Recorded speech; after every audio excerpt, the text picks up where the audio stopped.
Alrighty.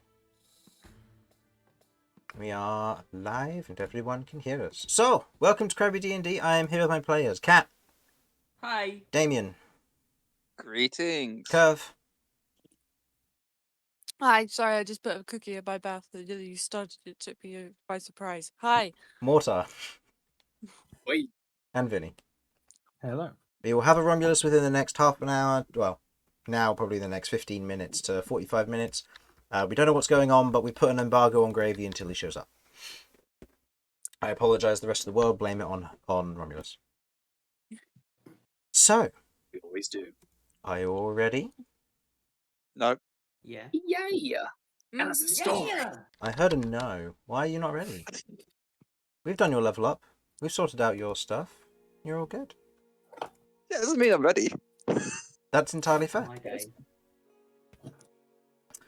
Welcome. It seems you've all grown in power since I last saw you. Hopefully it all goes to good use. Last session, our party of adventurers, Kat, Damian, Kirv, Mortar, Romulus, and Vinny, had patched up some schisms between them and collected their new looks before they left Zakers. With items, clothing, and equipment in hand, the party set out to cross the countryside in aid of heading into the Ice King's domain in search of one Carvern. Along the way, the party stopped to aid Kat in her ritual to summon her new elemental Cinder. With a volatile fire breaking out and striking against them, they managed to tame it, allowing Kat to gain control in preparation for reaching the south. But before they arrive at their destination, we have a rest to complete. Now, I did forget to mention at the end of last stream that the party leveled up from this, so they are now all level 8. They have taken all their level ups, rolled their hit points and such, so that's all been added. The only person I don't know about is Harlan, who I guess we'll find out and play it in the moment, and he won't have his stuff until he adds it. But you're all standing in an open field, the dark green flames subduing to a passive orange with the crystals calming down, their humming dissipating into the air around you. Much like the setting sun. The gentle wind blows past with clouds dotted and scraped across the sky like a folded cloth, and the fresh scent of burnt grass awakening you all to the realization of just how late it is getting.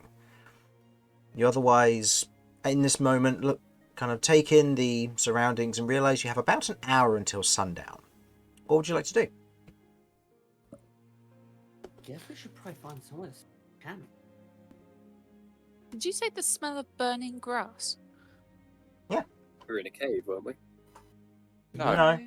No, we leveled There out was no on the area cave. outside. No, using stone shape it was leveled out outside to make a platform. Mm-hmm. Oh, I see. Gotcha. I mean, I'm going to scan the horizon quickly to see if anybody saw the crazy fireworks display that was going off just now. Go for it. Make me a perception check. Okay. So...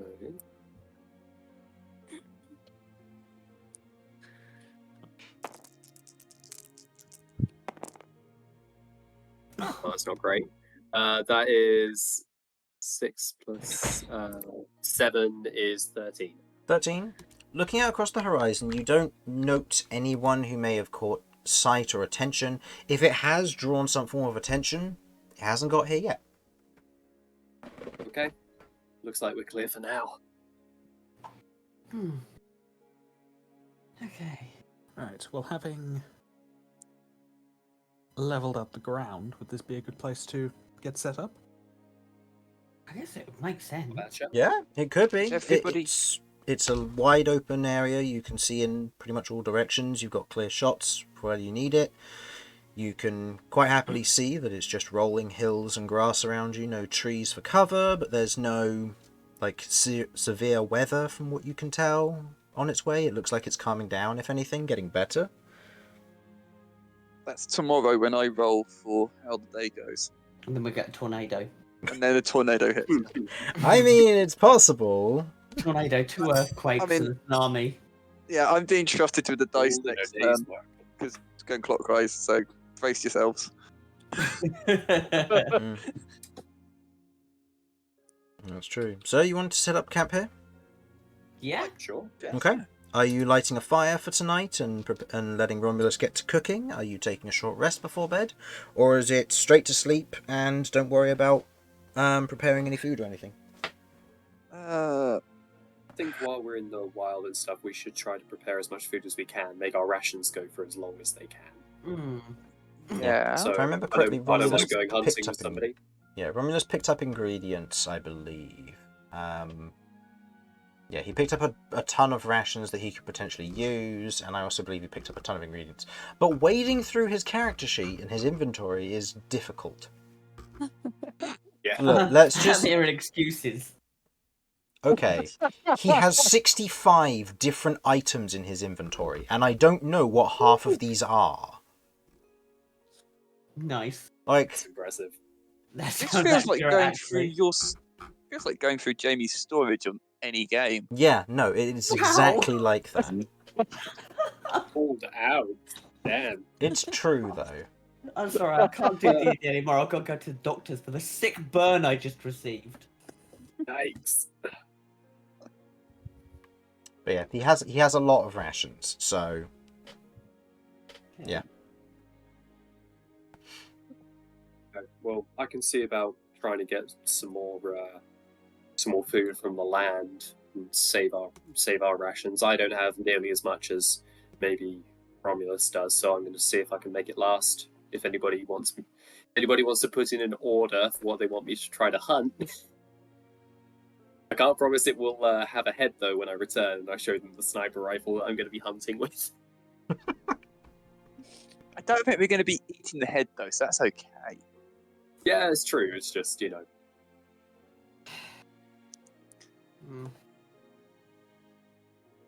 I mean, at least it'll be quick. Mm-hmm. That They should- won't feel a thing. Pop. It's like taking a cork out of a bottle. Guess So then when the anything corkscrew within gets stuck, then you got the problem.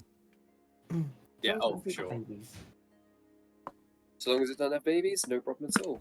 I think we avoid anything that's hoofed. Looks at Cat, looks at Starlight.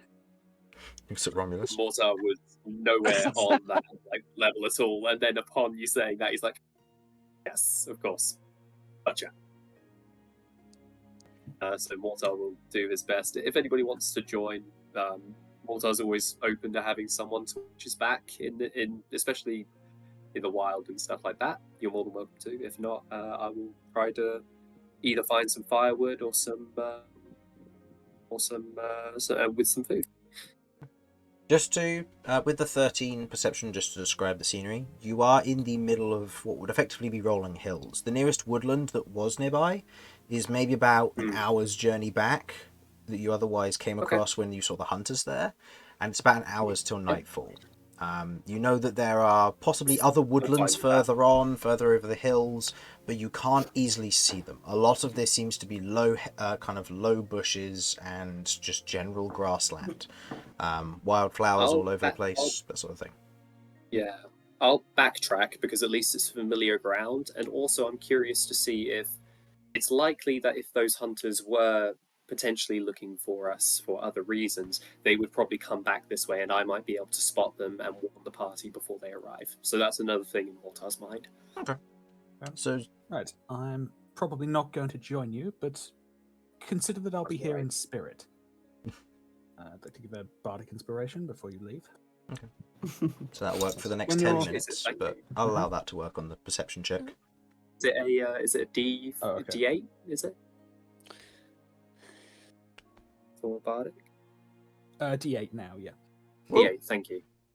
Yes, when you're looking down your sights, just imagine you have a tall, extremely red man giving you a thumbs up at your side.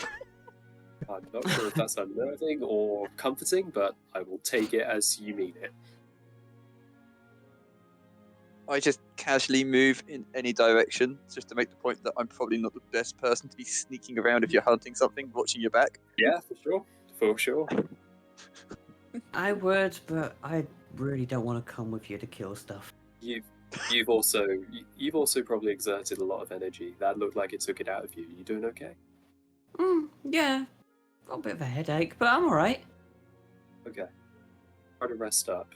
I'll see what I can find. Maybe I can find some herbs or something and maybe make a remedy for your headache. It's okay. Probably a good At night's least sleep it's will showing fix off that. now. Yeah, honestly, I feel like I could do anything. It's almost like I've leveled up. No. Honestly, I know. I'm gonna... If nobody wants to join, Mortar will go on as well. Okay. Okay, so Mortar's going to go on his own. So the rest of the party, I'll say, you know what, Romulus will go with you for the sake of, if you happen to get attacked, at least there's a Romulus to carry you away. Right? Yeah, I'm not going to say no. What do you mean carry me away? Look, he'll... You could be dead. I don't like what you're insinuating, You Chris. could be dead. Alternatively, he might just like It's chuck not you over like his nearly shoulder and every fireman combat. carry you out. Who knows? It's not like every combat I've been in with you that I've nearly died in every single one or anything. Yes, it is. Oh my days. I'm Is it gonna really? send Jeff up, and he's just gonna monitor to make sure he's okay. Let me know if there's anything happens. Just pats Jeff and sends him off. Jeff nods and sends off and heads off. Okay. So, Mortar, seeing as you'll be heralding this, go ahead and roll me a perception check. And I'll have Romulus roll a survival check for the sake of if there would be any game trails that he might be able to notice, given that I do believe he's good at survival. I could not tell you. I assume it's something he's good at. +4 is not bad for him, so that's 15 for his survival.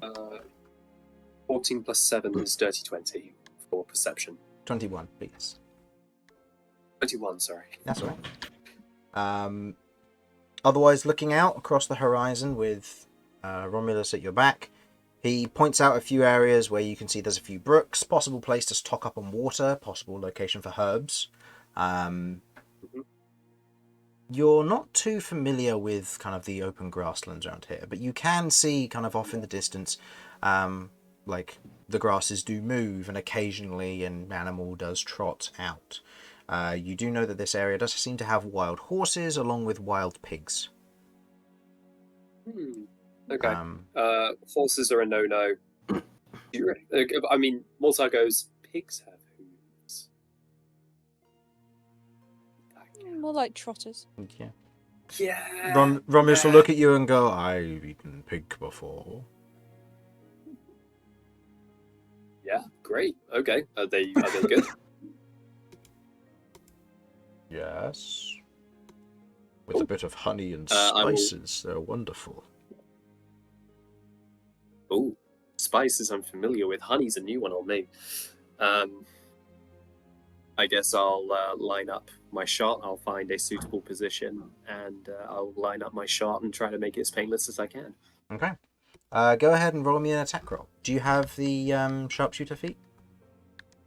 No, I do not. So this will be made with disadvantage if you're trying to maintain a long range. Otherwise, there will be a stealth check involved prior to this. As the sun is setting, I will say it's dim light, so you don't have the expertise, but you don't have lack of proficiency. Okay, cool. So I'm going to make a stealth check because I'm going to want to be within my range. Okay, go for it. Okay. I'll have Romulus make one as well. That is I believe that's a dirty 20, but let me just double check. Romulus got a 6. Yeah, dirty 20 for Mortar. I'll say, as you're otherwise kind of beginning to head in that direction, you find an area that's otherwise a little ways off, but enough within your range that you're able to get a good clean shot. As you're otherwise kind of preparing the shot, you note that the wind is always kind of blowing in your face a little bit, and you watch as the Warlocksby, one of the pigs or boars, otherwise lifts its head and looks in your general direction, as it may quite possibly have caught the scent of one of you. Oh, sorry, the wind's going the other way, sorry. With Romulus' stealth check there. And it may quite well have caught your scent. You have this one moment to take your shot, so go ahead and take it. I would love to. Thank you. The AC of a boar, I believe, is 12 or 13, so just roll okay. Yeah, you're fine. Yeah, 19. Okay. Go ahead and roll damage. Who knows? This thing might have a lot of health. It may. It very well may. It's a D10 plus 5. 8 plus 5 is 13. I will say that that's more than enough to take out a wild boar. Usually, something like this might have more hit points, but... Oh, I no. just love the No, image of, a like, boar just has 11 tanking hit its way points. around. A boar has 11 wow, hit they're points. pretty So, in this instance, and it has 11 AC. So, in this instance, as you otherwise shoot the... take the shot in this moment, there's a loud crack in the air as the projectile fires through, spinning, before you watch down the scopes. You watch as the head of the boar otherwise explodes, and the rest of the carcass falls over to one side, and you watch as the rest of the pigs just scatter. Perfect. You and Romulus go over and grab your haul and head piggies back. read all the way home. Indeed, to whatever home they have also- without a parent Yeah, exactly. or friend.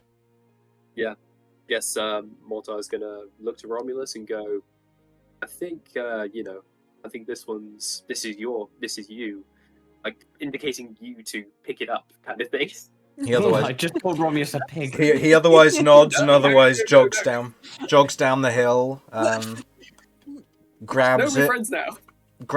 ties up the legs and holds it over his shoulder and begins to kind of jog back to camp as you do the best you can to get back in good time. Beautiful. Okay. I would also like to try to cover our tracks as best I can. Okay. Go ahead and roll me a survival check with disadvantage because you have a giant bleeding boar currently being hauled back with you. Cannot argue with that. Oh, that's not great. 12. 12's not bad. Shit. 12's not bad. You otherwise manage to, for the most part, cover up your tracks. You think that any seasoned hunter would or someone who may have noticed you may be able to find these tracks, but unless something is acutely aware that you did this or following a scent of blood, it's unlikely to attract much attention. Great. That's perfect. I will join Romulus and we will make our way back. Okay. You otherwise Here come the mountain lions. You otherwise make it back to the rest of the party. You can see that Damian has hitched Starlight up to, otherwise driven a small stake of wood into the ground in order to hitch Starlight to it. And the rest of the tents have been put up thanks to the rest of your companions. Were you lighting a fire to allow Romulus to cook the boar and sort this all We out? haven't got any firewood. Nope. How much heat does cinder generate? Is it specifically crystals that will generate the heat? No, Can I have her lower a crystal down? in this instance, she produces heat. I believe that was the reason why you wanted her going into the south, is that she does produce a radial of heat. Enough to dry the dew off of any nearby grasses, and something that would quite happily keep the haze of night at bay in the colder temperatures. But in these climates here, you could quite happily have her curl up and become an effective bonfire. Cool. I will do that. She will become our fire. Okay, so she'll become a bonfire in the middle. This does also mean that if she is out at night, she will be attracting attention. Just so She you will are be, aware. because she's constantly under the effect of the light cantrip. Yes, she is. Yes, she is. I am aware. Yeah. So she otherwise kind of curls into a ball in the center of your tent and camp. The stands and struts are otherwise set up around the outside of her, and a pot is placed over the top as Romulus pulls out a carving knife and begins to skin the outside of what's left of the boar, and proceeds to prepare sections of meat that will be used for the food, and we'll deal with the rest of it later. I will roll his cook's utensils test for this, because I believe he has proficiency in that. Yep, he does. That's with a +7, and he rolled a 7. 14. The boar is tough and chewy. Without a large quantity of ingredients, it's not the best stuff you've ever had, but it's a nice meal before going to bed. So I believe, due to the nature of his chef's feat, if people wanted to consider this a short rest, you can, and everyone will recover 7 hit points. Ooh. Oh, sorry, hold on. Okay. Oh no, sorry. That's the number of 7 creatures is the amount of food he can prepare, and everyone regains an extra 1d8 hit points. In addition to any hit die you wish to spend during this. Keep in mind that at the end of your long rest you will recover 4 of your hit die, so... I regain Weapon Frenzy yeah. and Branding Smite. I will use 2, 3 and a 4. Yep, and you also get the I was trying to additional remember what- d8, which I will roll for Romulus to give everybody. Everybody gets an additional 8 hit points. Okay. Oh, nice. Cool, and I will have Not bad at Romulus use his 3d12s for this. And remember to add your Constitution modifier for each of these. So Romulus rolled 10 plus 12, he gets 22 hit points back. And I'm then going to have him spend one of his d10s and his second wind, which I believe he hasn't used yet. No, and his second wind.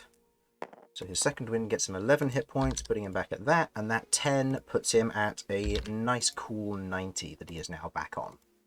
Cool. What does my arcane recovery give me now that we've done?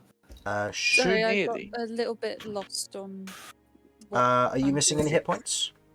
Yes. 6 SP. So how many hit counts do you have? Should be to the right of your speed on the core page.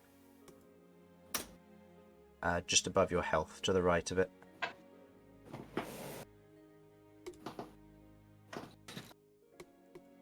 On my core page. Sorry. Yep. 8. 8. Okay, so yeah. So basically, because you're taking a long rest, you will regain 4 of those at the end of the long rest. So for this short rest, you can effectively spend 4 hit dice. As a Warlock exclusive, you get d8s. So basically, roll 4d8 and add 16 to it. I believe this means that even if you roll all 1s, you are still fully healed because of the amount of health you're missing. So, What just in was case. the extra healing from Chef, by the way? 8. Oh yeah, that's true. So yeah. So yeah, I'll say 24, basically. yeah. So put your health back up to max there, Rebecca, and drop your hit count down to 4 for now, and that will recover at the end of the long rest. Okay. And should I be using Song of Rest as well here? Probably should. And play some nice relaxing music. Yeah. So that's just an extra d8, I believe, for this, or is it Beautiful. d6 still? I mean, at the Do end, I add my con modifier to this? every dice you rolled, you add your con mod to. Okay, cool. It's been a while since I've used it. Every dice you roll. Yeah. And Damien, It's a did you D6 need to make Song any? of Rest. Okay. No, I've done it. I've sorted it out. Was it a I used d6? 2 hit. We adjusted 2 hit your die. one, didn't you? It was just a flat number, wasn't it now? Possibly, yes. Sorry, I'll go look that up. Yeah, so I've used 2 of my hit. Check. Did, Get me we, back up to 8. did I adjust in your Must be a counter number. sheet? Mm-hmm.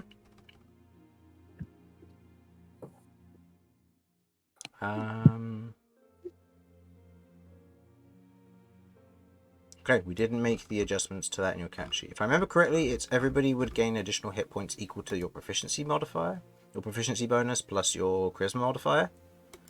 Additionally, you get to take 1 additional short rest per day.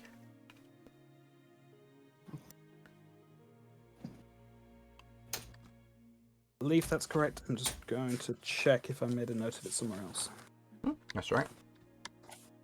I'll actually use a Yes, in that case, then it would be what, 7 hit D. points that Yes. everyone regains? So you get a bonus 7 hit points plus, obviously, you get to roll your hit die. Okay. Alrighty then. So, is there anything anybody would like to do during this short rest before bed?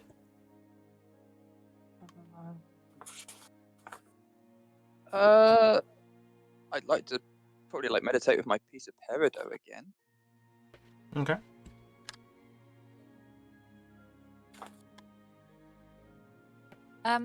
Kirv would like to ask Mortar where he learnt to hunt.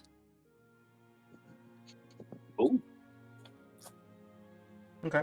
You approach Mortar as he's otherwise kind of finishing up what's left of the kind of the boar kebabs that Romulus has prepared. holy shit, this is amazing. How does he make this stuff? I've never tasted anything like it. Mortar's just tucking in, like he's used to eating rats. Oh. I think he uses magic or something. He's hiding something, I know it. Nah, he's not bright enough to use magic. I heard you had to be really smart to use magic. That's why I can use it, and that's why you can use it.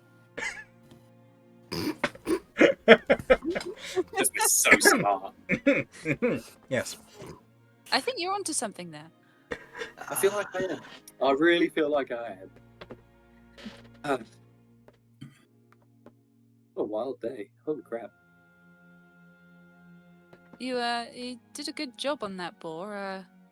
Where did you learn to hunt like that? Oh. Well, where I was from, food was kind of scarce, so you kind of had to be... And there wasn't normally enough to go around at the camps and stuff, so I kind of just made do with living off of the land, and it's hard to live off of a desert. So I kind of had to get creative. Here, it's just easy, you know? There's life everywhere. There's opportunity to learn and survive everywhere. But where I was before, it was so much harder. So I guess in a way, life kind of threw me in at the deep end in terms of hunting, and now I'm kind of living the easy life, so to speak. You know, that boar was pretty much just waiting to be taken. Like stuff in the Plains of Desolation doesn't stay still for that long, and if it does, it normally means there's something bigger around, which has spooked it. So, yeah. As for shooting and stuff like that, we kind of hold the gun up, which is now in its usual Black Scorpion pistol hand cannon form. You know, this is kind of a part of me, so I figured I ought to get good at it, you know, make it an extension of myself, so to speak. So you're about basically you? saying you were hunting on easy mode now. Mortar chuckles at that. Yeah, kinda. Well, that's much less impressive. I know, right? Seriously. What about you? Did you have to... I mean, you mentioned something about... I don't want to pick off anything. You mentioned something about farm. Did you have to hunt food outside of your farm, or did you just live off of your stock? Or We lived off as much as we were allowed to. Most of the produce and the profits from that went to the owner of the farm. okay, is it a family-run farm? In a way. Family run, not family owned. I see. Sounds interesting and complicated. Yep, it seems more complicated every day. I get that. Mortar indicates to your compass and goes, is it giving us the reading? We still in sight of it? I'd like to check the compass. It is pointing almost directly due east. Seems so. And I show it to Mortar. Not gonna lie, I don't know what I'm looking at right now.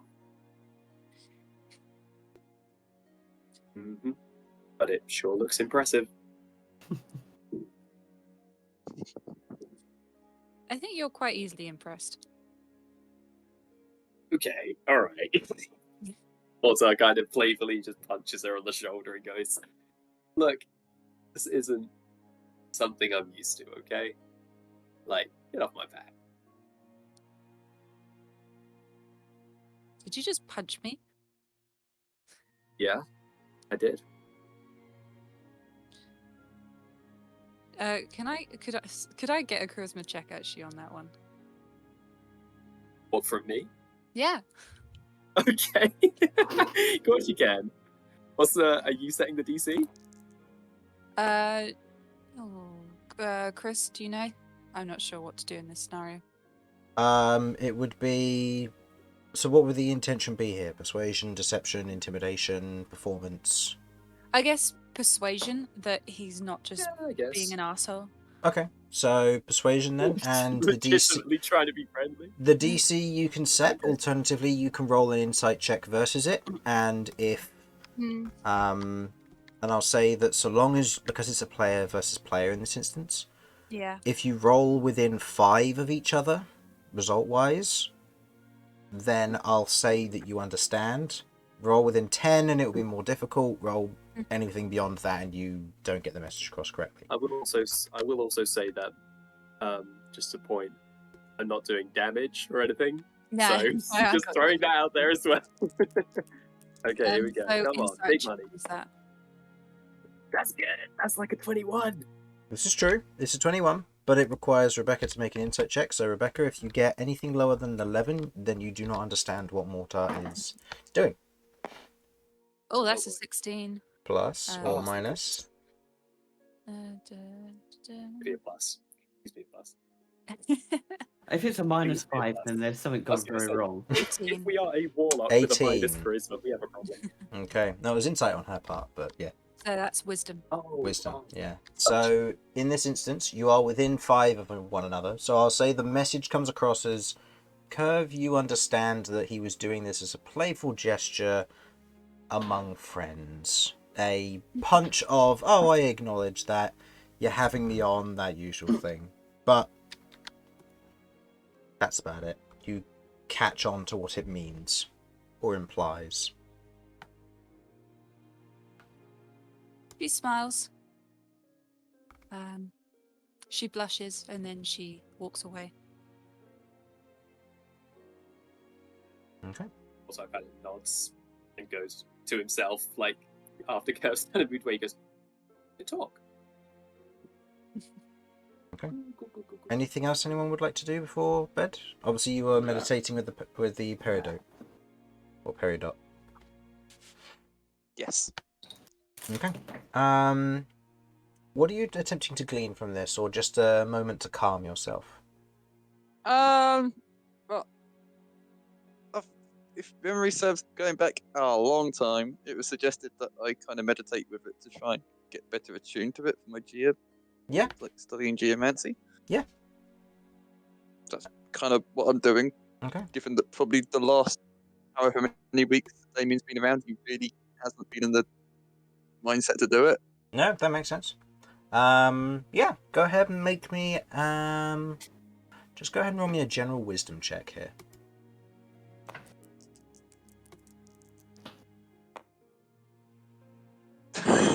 That rolled well. That's a 20. 20. You sit down for the moment, you begin to concentrate and you begin to focus on trying to just re-understand the kind of the connection to the earth below you and what it might mean for you as Damian. Your original vision, your understanding of what your goal was to find Leo is completed, but now you are left in the dark once more, not knowing where your journey will take you next, where your next goal is. But you do know that you are with your friends, with those who you can trust, those who you will travel with to complete this journey wherever it may take you. You feel a confidence in that, an enlightenment.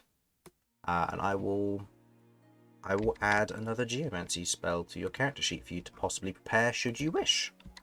Ooh. Ooh. Ooh.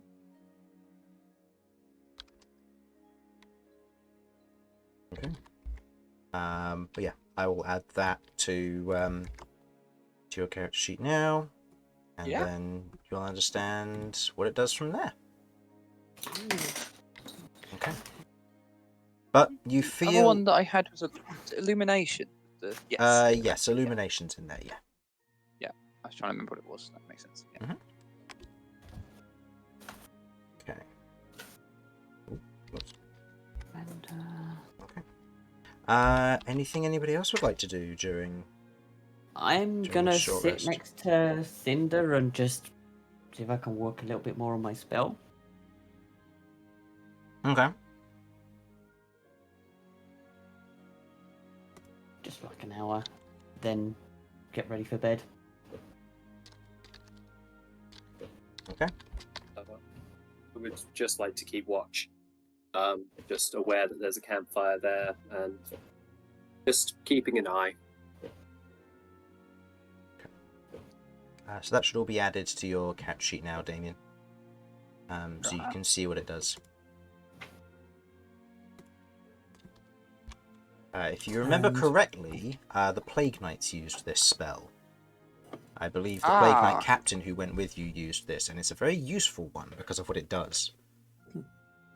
What spell is this, sorry? A Lithomancy spell. Foretold Smite. Ooh. Second level. Gives him advantage on his next to hit until he hits. So advantage on his attack roll. And then he gains temporary HP equal to the damage that he dealt once it does hit. For a Paladin, that is brutal. That is so good.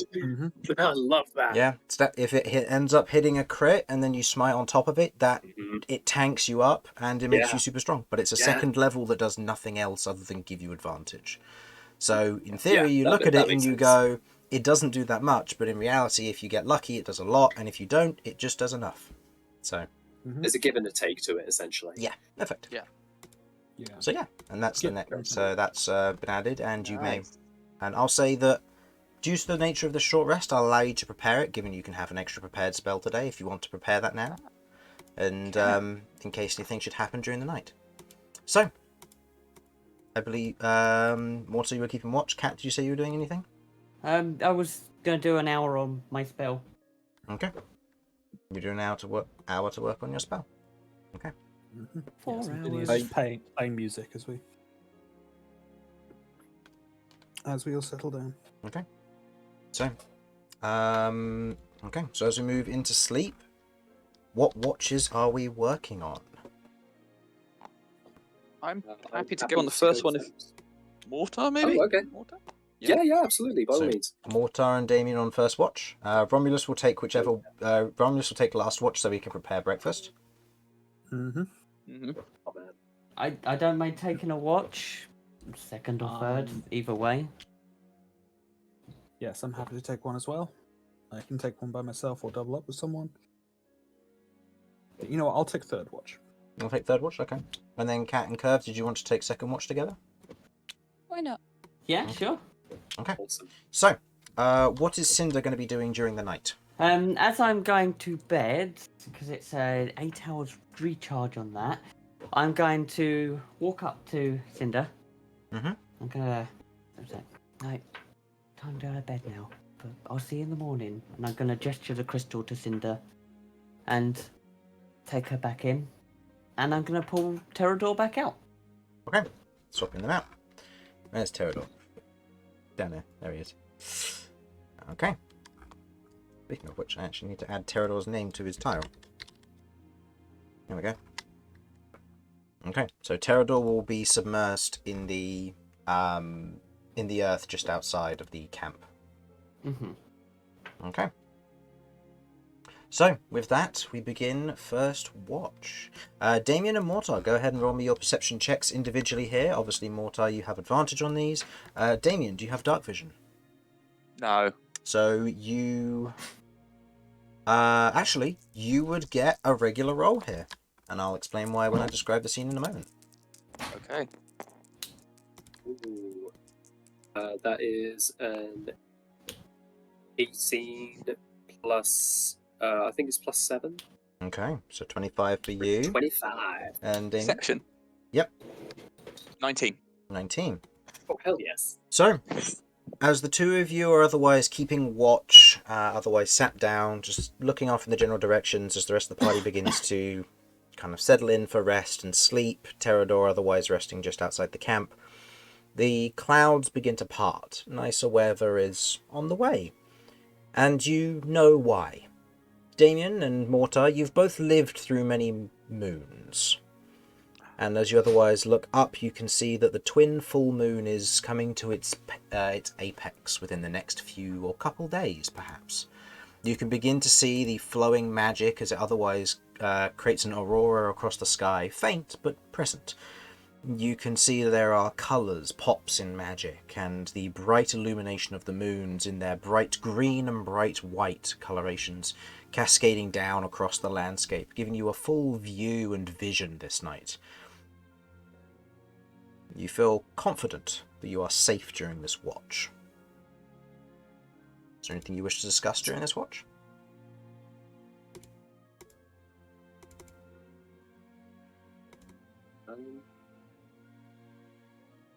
No?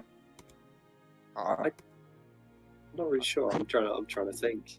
You don't It's have been a while to. since Damian and Mortar. I've got Yeah. It's been a while since Mortar and Damian have had a kind of a chat. Yeah. To be honest. I don't know. Yeah, I guess Mortar will look at Damian and go, "It's been a while since it's just been two of us. How are you doing? After everything, beneath Zakers and all that, it was pretty intense." Yeah, I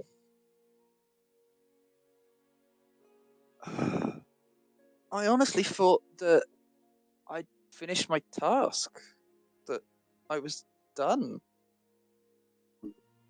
But suddenly I've got this new thing that Leo needed doing, and he can't complete it, and I duty bound to help my friend complete the task that he had to do, that he failed in, even if it wasn't his own fault, and I don't know where to start. So I guess, I'm probably the last person who can tell you this or ask you this, but I suppose it depends on the reason that you're fighting. What are you fighting for? home, What is- family, us, you're all family. It's getting there for sure. And if this threat apparently is against the whole world, then apparently the threat is a cat trying to knock everything off. Just don't. Bloody monsters. Puts cat on table, roll for initiative. Honestly. Terrible It's not that we're stirring. coming from a mile off of this light.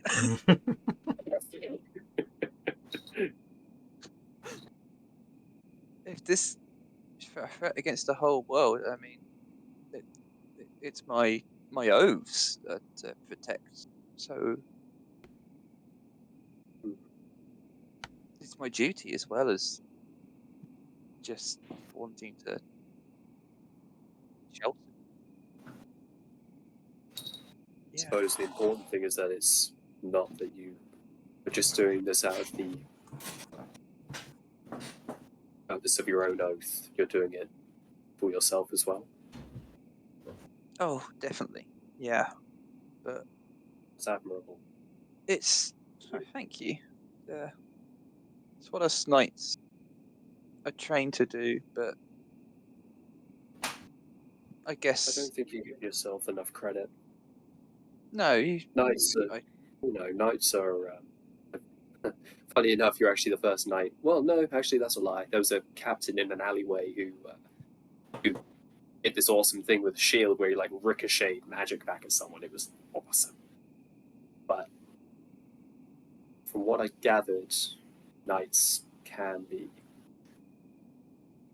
mindless soldiers, just doing as they're told. They don't move or act or initiate without word from a higher power. And I think that the fact that you are thinking for yourself and you're making your own decisions, I think that not being bound by your oath, but being working in conjunction with it, I think it's an impressive thing that not everybody would be able to see. But I think there are a few of our group who may understand the value of a good oath or a pact. Wouldn't you say? Thank you.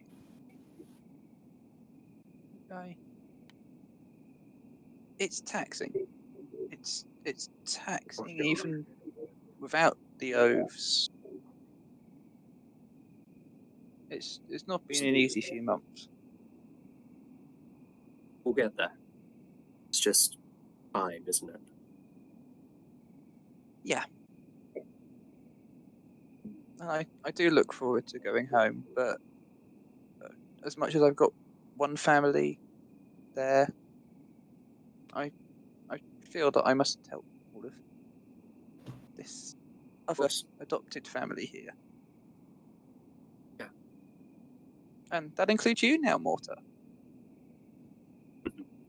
Still getting used to that, but thank you. I appreciate that. And it seems that everybody here loves and cares for you very much, and that's a wonderful thing to see.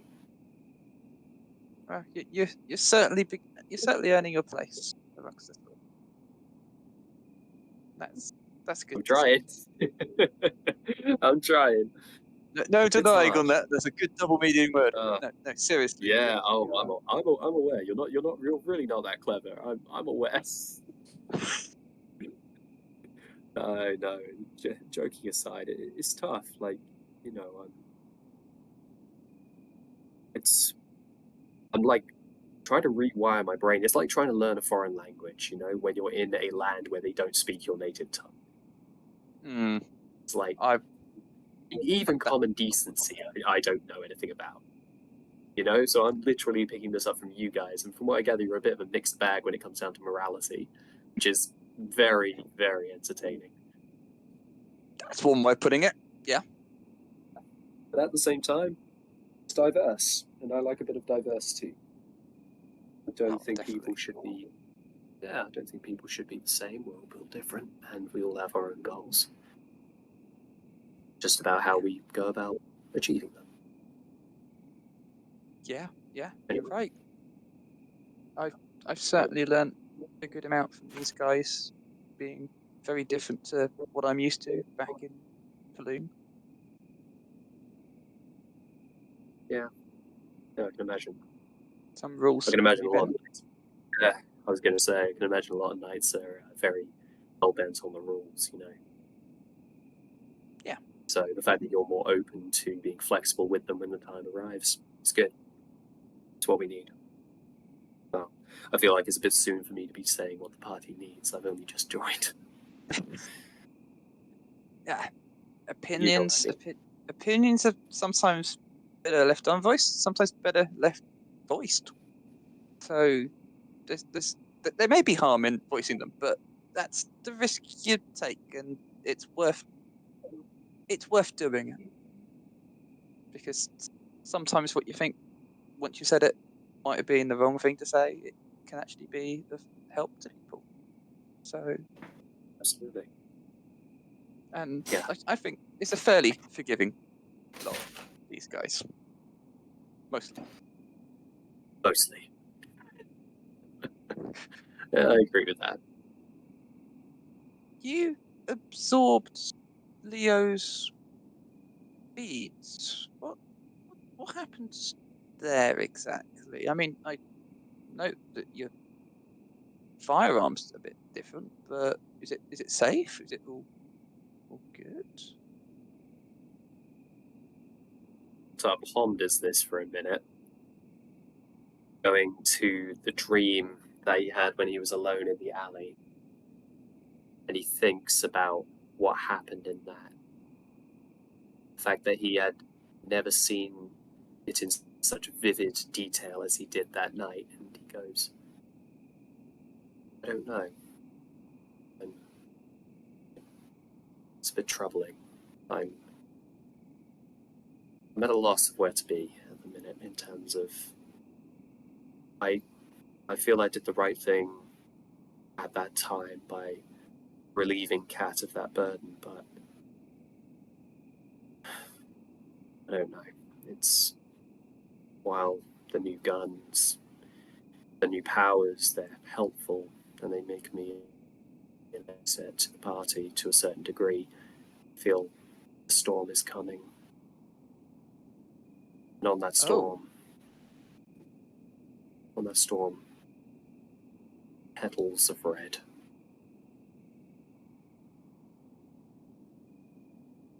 Huh.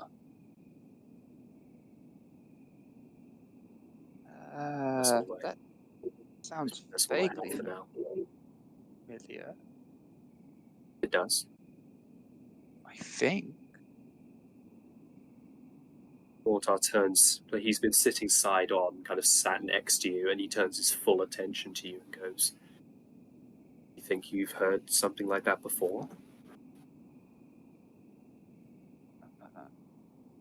I'm trying to look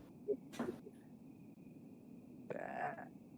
Roll me a history check if you wish. Yeah, it's something that Leo mentioned. Could I give him the help action? I'd say with the description I'm that you've no, given, I'm not proficient. I'm sorry, I'm not proficient though No, in that's fine. history. I'll say, I'll say given that you've given him the description and sparked the memory, and you are quite right, you have heard this sort of thing before. Go ahead and roll me a history check. You have advantage on this.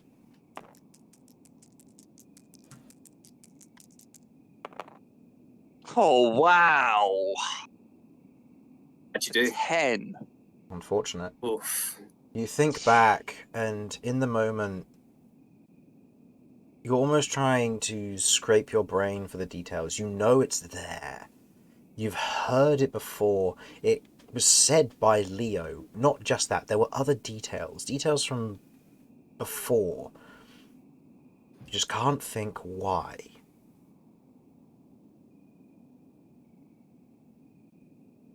I can't bring it quite in focus, but what you just said rang a bell. Leo said something along those lines when he told me about the place that he'd been, but I can't. What place? What did he describe? I think it was like a desert, but I can't remember much else. I know that he You mentioned black sands. possibly, and something to do with silver. Silver. I remember anything regarding silver in my vision. You do. You think back. Do you remember as Dan, or would you like to make a history check to be reminded? I would love to make a history check. Go for it. There was a lot of imagery Mhm. in that I think I may have glossed over. But let me That's right. just Yeah. see history. I have a -2. Well, let's see how this goes. I love playing an intelligence-based character. 7. That's a 7. Oh god! Silver had relevance, I'll give but it a 6. not in the relevance of sand, not in the relevance of your home. Yeah. It had relevance in Yeah, other I know manners, it's- but you're not entirely sure how or why. Like you said, Yeah. the dreams were vivid in the moment, but now that you have travelled a few days, trying to think back and recall it are words, moments, but not images. Things that you forced yourself to remember, but not the pictures themselves.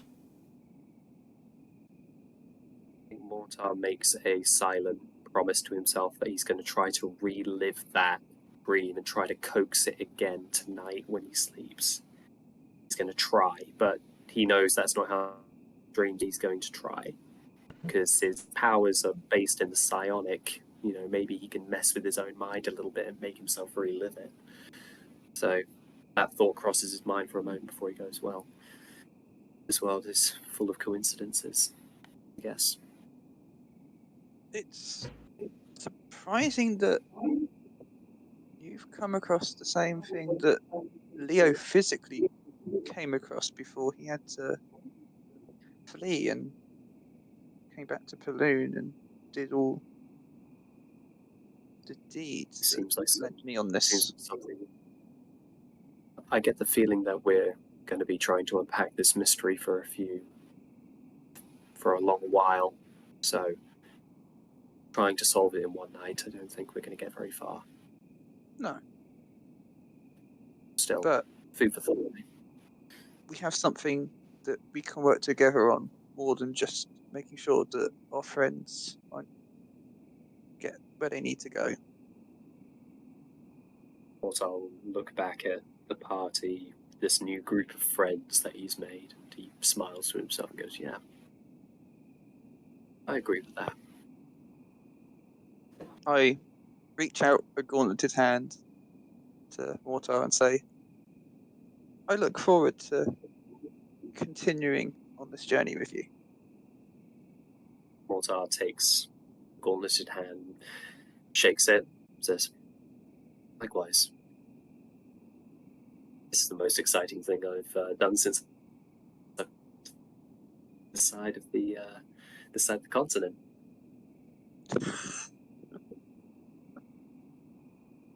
Okay. Anyway, it looks like our watch is almost up. Do we Indeed. wake the others? Yeah, I guess we should. Right. Your watch So who was concludes. next on watch? Next on watch is Kirv and Cat, as the two of you return to rest, with Kirv and Cat stepping out and preparing for watch, keeping an eye out on the horizons. Go ahead and roll me your perception checks, please, Kirv and Cat. And if there's anything you would like to do during this rest, then, or during this watch, then mention as such. We can chat. Me first. That's my roll. 19. That's quite impressive. And Jeff. That is a 18. Nice. So I got a 18, Nice. and Jeff got a 21. Nice. So, you both feel fairly confident that if anything is to come your way, you will confidently and happily note it.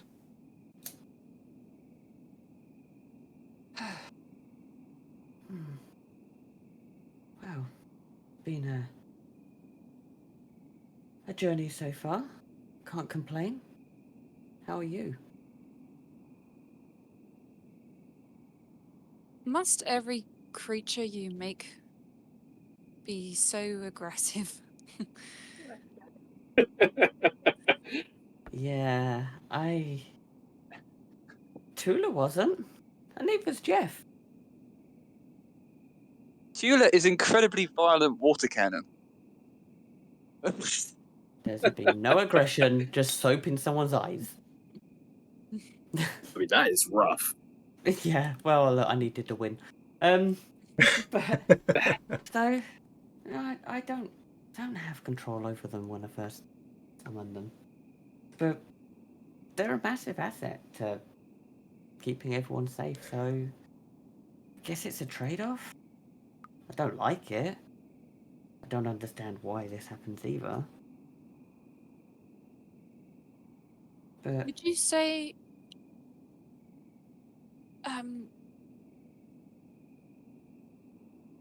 when they first are created, it's like you need to tame them? very much so. I mean, I summon them, then you have to kind of exhaust them before I can actually put them in their crystal where they live. So I don't know if so much as tame them, but more calm them down. And they're elementals? Is that the word? Yeah. Do you have elementals where you come from? Yes. We have elementals where I come from. Not that you've ever seen. No. That'd be insane. Huh. Well, And are they always aggressive when a caster makes them?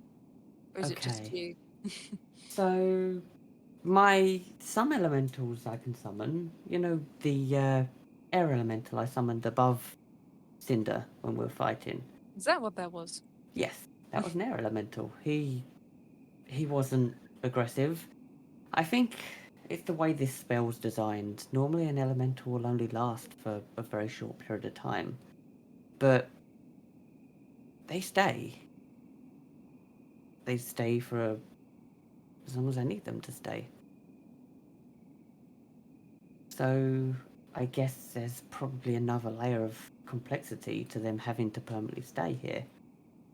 And that's, I need to calm them down and basically house them in their new home.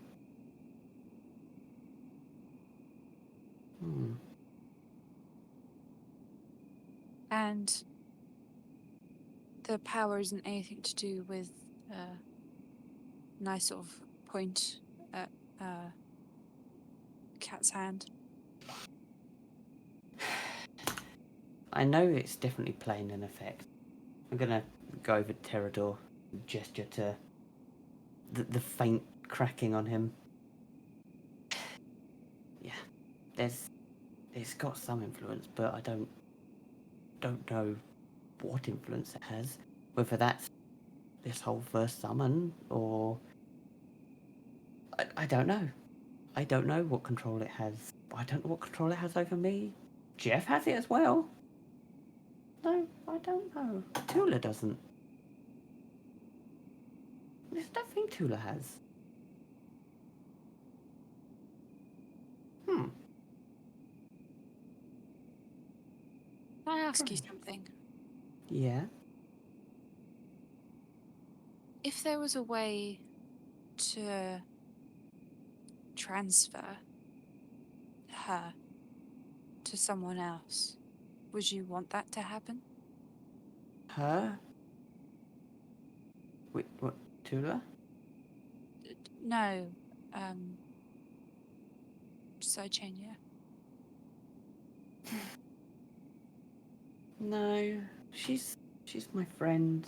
She's gonna go and sit down next to her. I think what remains of my family and all my friends are currently sealed in both Sidechania and this creature. If anything happens to her or the creature, I'm worried they'll be gone forever. Heck, Jeff's got a little bit of splinter of the creature in him. I don't know if he's taken any souls into Jeff.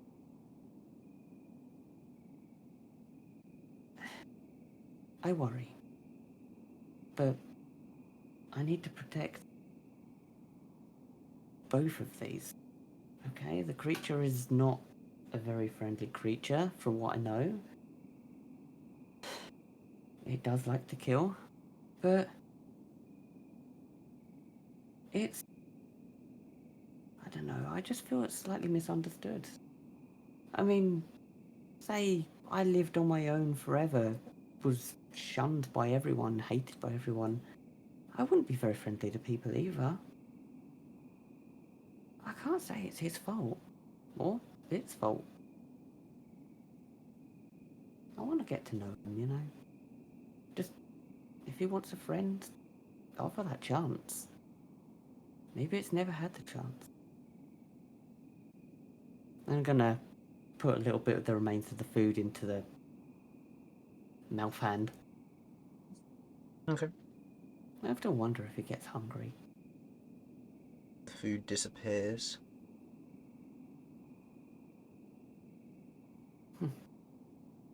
What do you think would happen to those people you cared about if you were to die?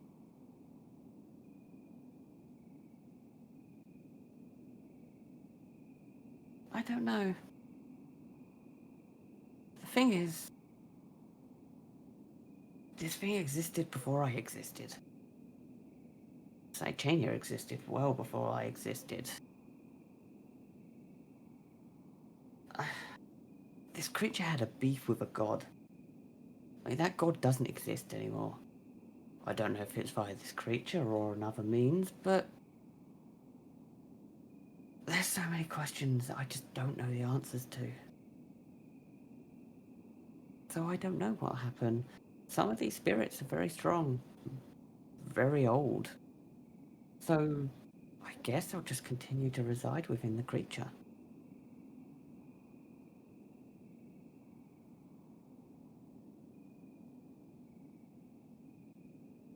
It is a lot of destructive power, especially for someone like you. You think this is a lot of destructive power? It can be so much worse. That's why I need to try and keep a level head. And do my best to make sure that Titania is equipped to help me with this. How much worse does it get?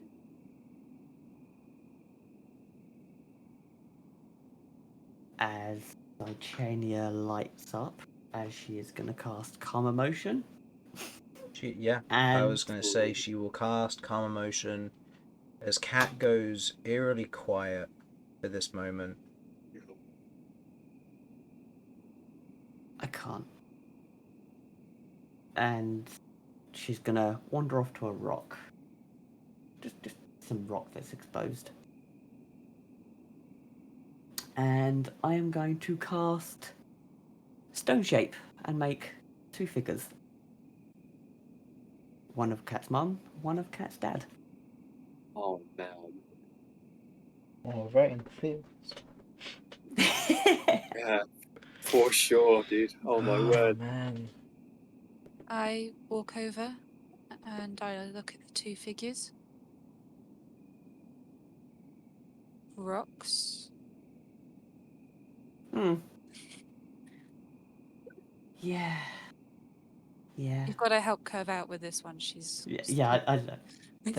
They're just people that mean a lot to me. Do you know that they're rocks? Well, I mean, they're stone figures. They're little statues made of stone. Like a metaphor, okay. Yeah, they're tiny little things. They're not that big because I plan to take them with me.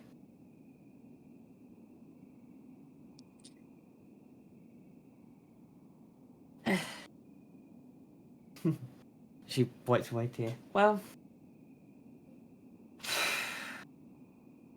Romulus wakes up. Romulus, you're still asleep. Romulus goes back to sleep. Romulus goes back to sleep, his empty kebab in his hand. No, not me kebab. I've added the things that you have otherwise cooked and skinned to your inventory. BRB. Ooh, what have we got? What have we got? Ah, boar hide and boar meat. Okay. Yes, Okay. it is I'll have lacking to a- tan that when I get Yep. It is lacking a head because Mortar did enough damage to one shot and its head exploded. So no tusks. Did I roll hit points last time? I think we said we were saving that for this time, didn't we? I Yeah. rolled the hit points for you because I didn't know how long you'd be. I did the same for some other people because they said they may be late. You got a 9. Take it. Okay. Pretty decent. Pretty damn decent. Yeah, and you've taken a short rest prior to the current long rest when we get to the watches in a moment. Nice. Thank you very much. Sorry. Is that everything? Yeah, no, that's me done. Kirv says to Cat, I hear what you said.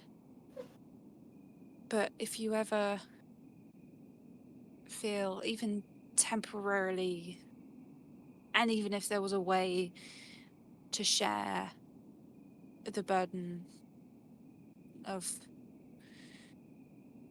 this power, I'm here. I appreciate it.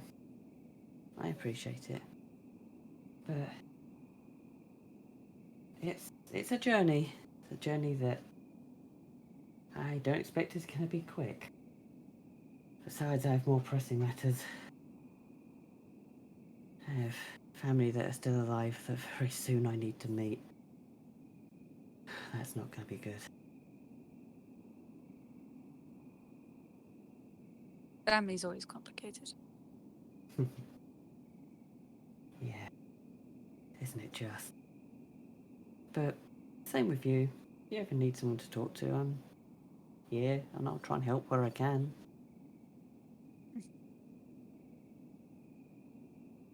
I know. Give Kirv a hug and go take my 2 little figures and put them in my saddlebags. Kirv gave Cat a pat on the head.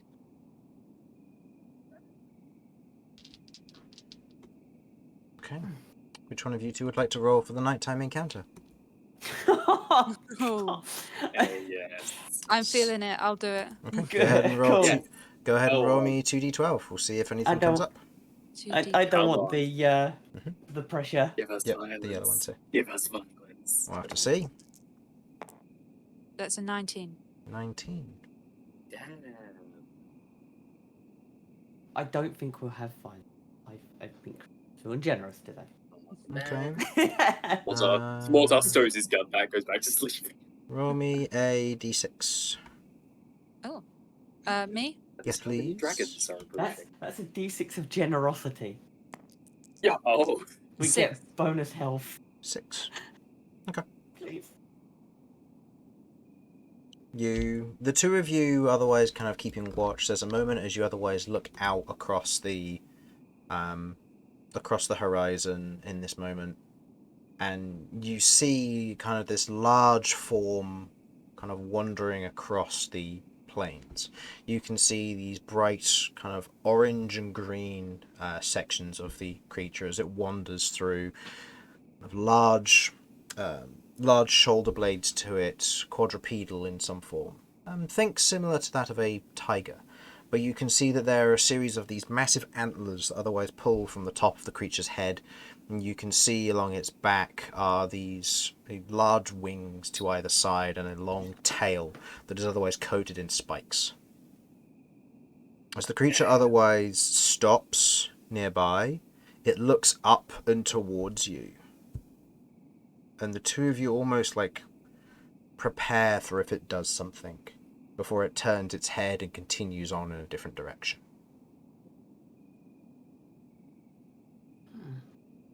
What was that? I don't know. You don't know. I don't think so. Do I know? Go ahead and roll me a nature check. Can I use the catalogue's book to see if there's anything in there as well? I will say that the cataloguer's book will help you lower the DC for this. Nature. Okay, right. I'm good at nature anyway, so here's the hope. That is Come a on, big rolls. 24. 24. Looking out and across the horizon, you look at this creature, and you otherwise have this almost recollection as you kind of take your cataloguer's book out, not kind of breaking general eye contact and flipping to a page, occasionally glancing down to see where you're at, and you stop and you look through the book on chimeras. And you look across the details of it, and it's not the same. But as you look back up at the creature, you note that a lot of the features are similar. It's not got the 3 heads, it's got the abnormal tail, it's got almost the scales almost flowing back to it. And the head is different from what you would expect. You otherwise flip on a few more pages and you see the other corresponding features, ones that do not correspond to a chimera, to that of a manticore. And as you begin to kind of piece 2 and 2 together, you realise you've quite possibly seen an arcane mutation of one of the two. This can result in a number of things. This creature could be incredibly dangerous and wipe the lot of you out.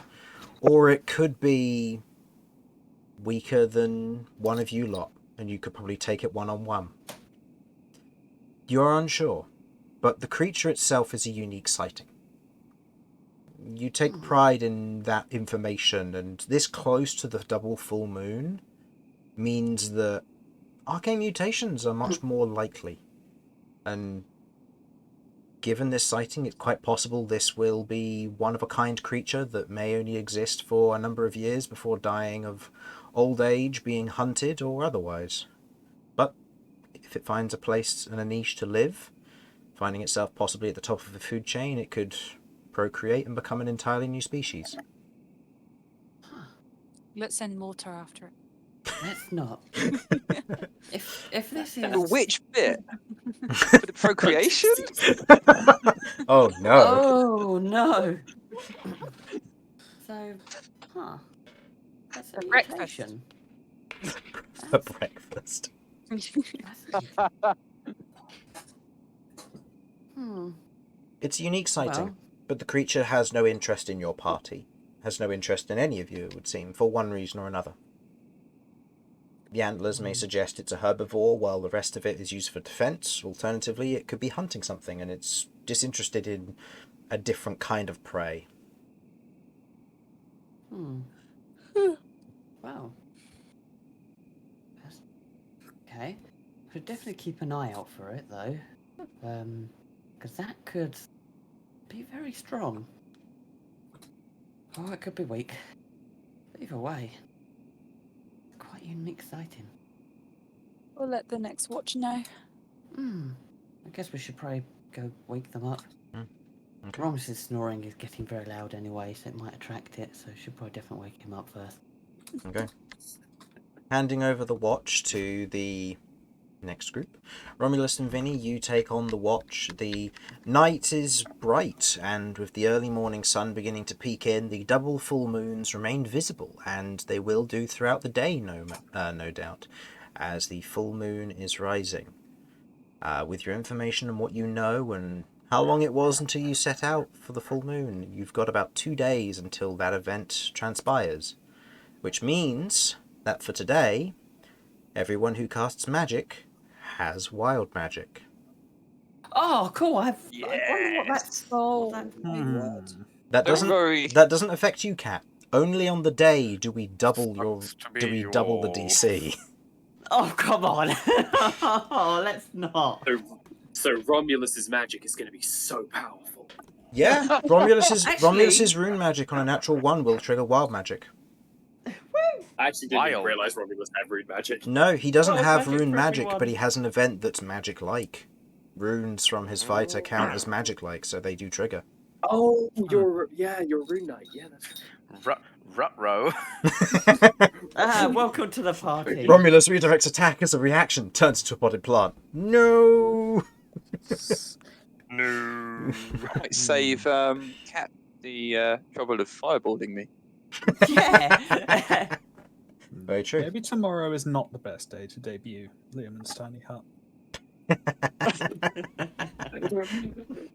Oh my word. I mean, this is true. The DC is 1 for anybody who doesn't actually have the wild magic feature, so yeah.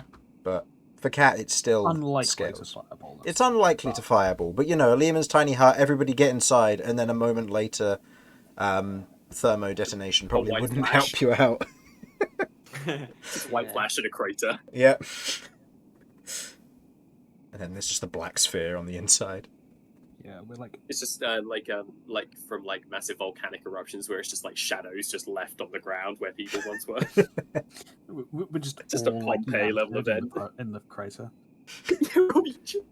Well, actually, no, because magic can't pass outside or inside of the dome, so it would just be a concentrated fireball. And Jamie knows that I run custom rules for concentration effects if you cast a fireball, an area spell in a concentrated area. This is why I fear of casting fireball in a cave.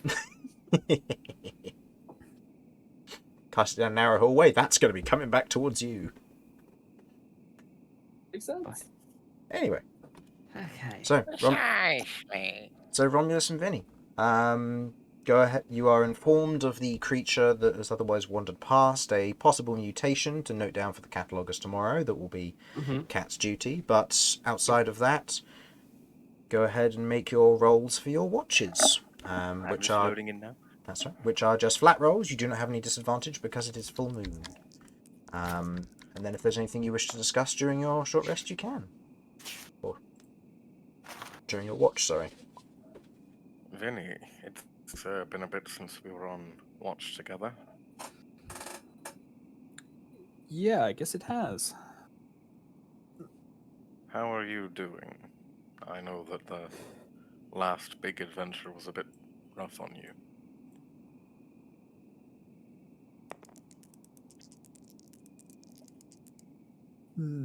I guess so. But no, I'm holding up okay. Especially now that we know that Carverne is still alive.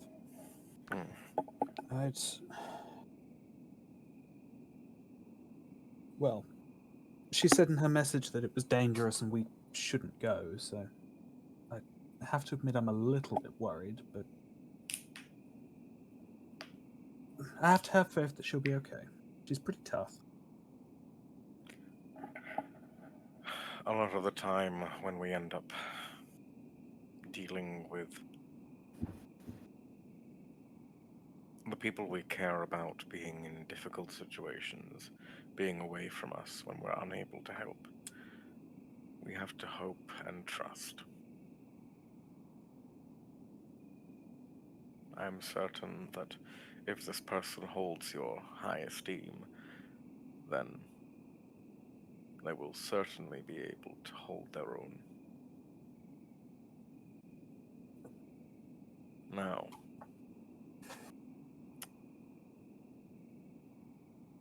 I need you to do something for me, Vinny. Of course, as long as it's not difficult. Little bit,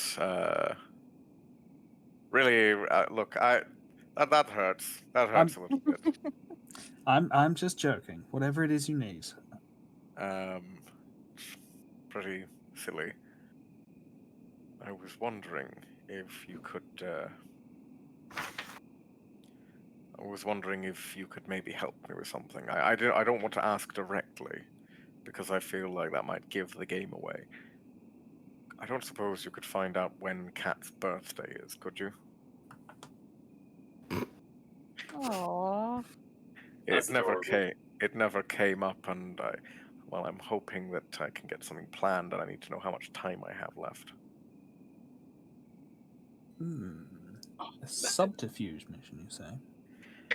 Something like that, yes.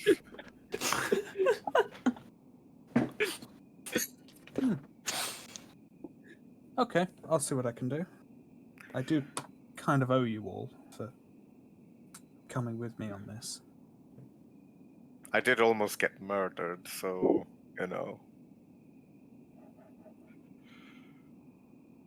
it's kind of been a whole thing. Well, I suppose I wouldn't have made a very good whatever I'm going to end up being if I do win this competition without dying.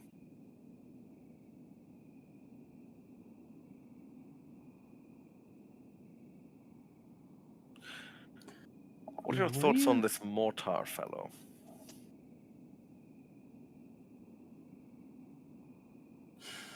I'm not sure I know what to think, to be honest. I want to believe that he seems pretty well-intentioned, but that could be my own biases. I think, if I'm being completely honest, I think he seems like, you ever dealt with a stray cat? One that's been, it's been...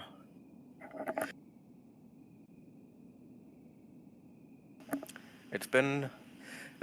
Oh god, I'm sneezing. Apologies. Bless you. That tends to be what stray cats do. Yes. It's been on the streets for a while. It doesn't trust anybody. It starts to lash out when you try and help it.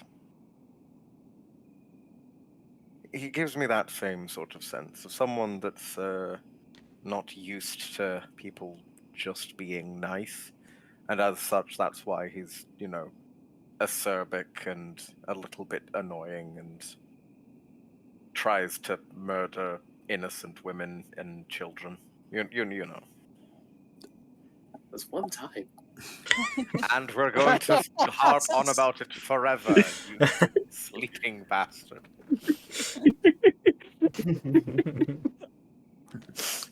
Yep, seems like a pretty good comparison, actually. Well, you can't help somebody that doesn't want to be helped, but Mortar says he's trying to do better, so I've seen no evidence that he's lying about that, so we'll have to see. I mean, he did catch that boar, so it can't be all bad. I mean, that's fair enough. Is it? I thought that was the dumbest thing I've said in a long time. No, hunting is very important to me. If someone can hunt a boar, then that shows patience. That shows diligence. It shows a willingness to try. Out of interest, what was he like while hunting on the excursion that you were also there for?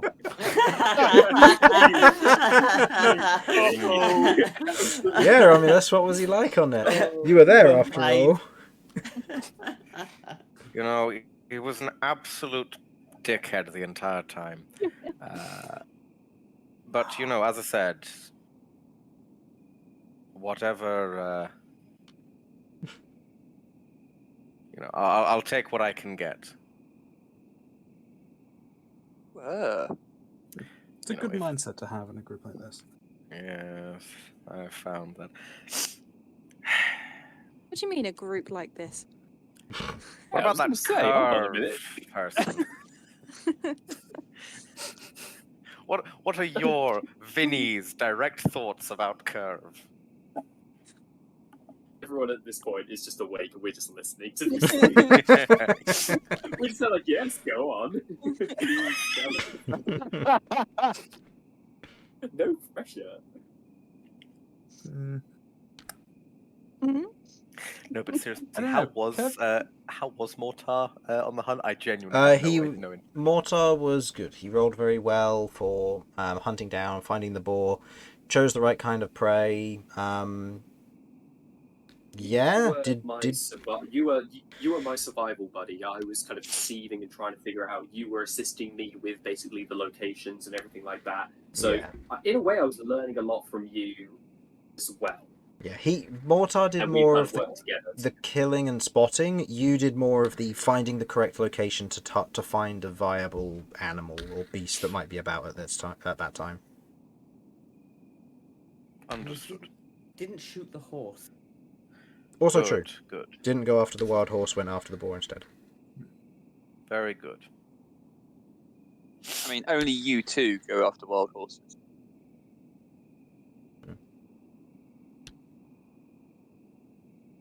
Okay. Shaking my head at how young you people are. Yep. yes. I mean, as for Kirv, I struggle to get a read on her, honestly. I think she's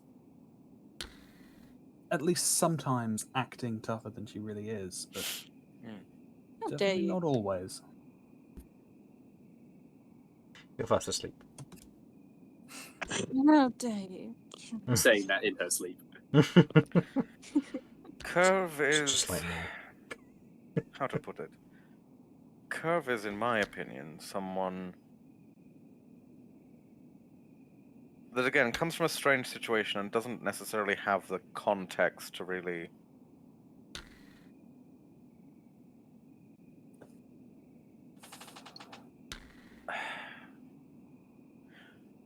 doesn't really have the context to understand a lot of how we work.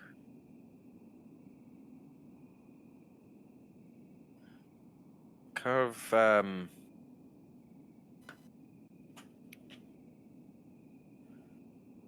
I think that Kirv thinks that at times they're using us. I also think that Kirv doesn't trust us. And I also think we're probably the closest thing to friends Kirv has had in a while, going off of how unpleasant Kirv's past sounded.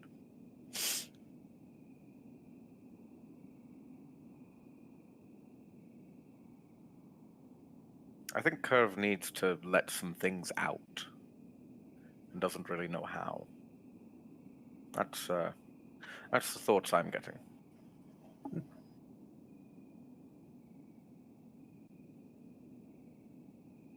It seems to make sense, yeah. Pretty...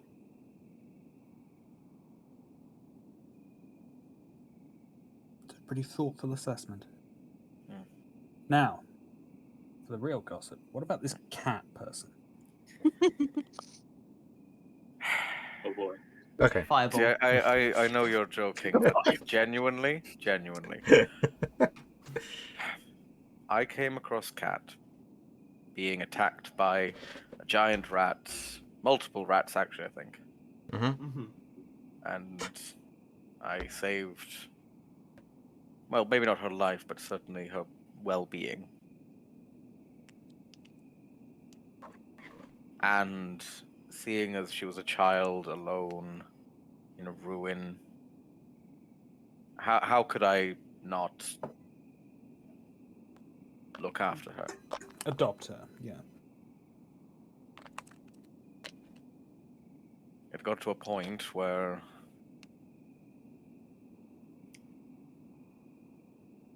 I realized that ever since I left to complete the journey I have to for my family and all of that, I'd been aimless, just looking for strength and power in chasing after mist, really.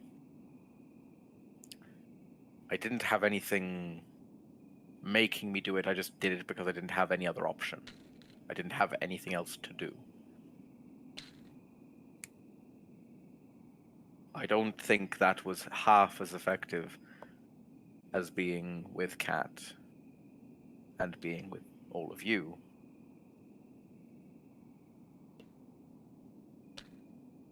I think you all gave me a reason to get stronger. So Kat is my reason to be strong. Having said that, I think she's a terrible cook. Yeah. I think she's sweet and naive, and I worry constantly about her. And I am scared. Scared that one day, whatever it is that's inside her will take over. Not scared for myself or my well-being, but I'm scared that the little girl that I know, who is my daughter now, won't come back one day.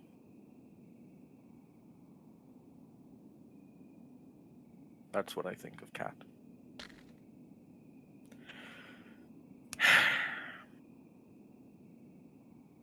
What about yourself? Hmm?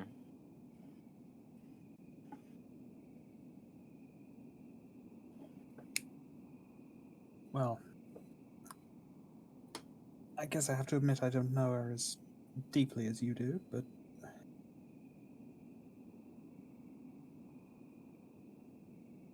as much as it's funny sometimes, Cat's innocence is...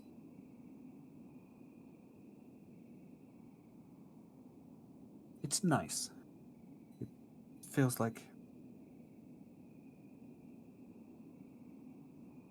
Well, sometimes I feel like I had to grow up a bit faster than I would have liked, and I don't want that for her.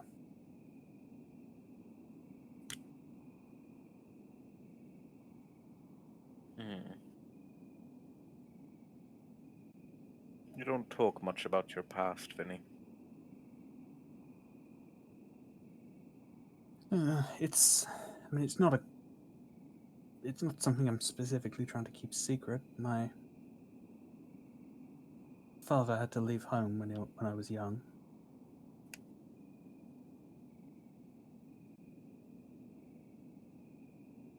Mm.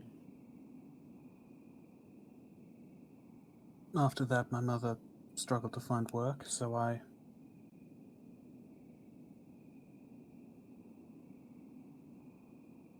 left home looking for whatever I could and stumbled onto my own old crew.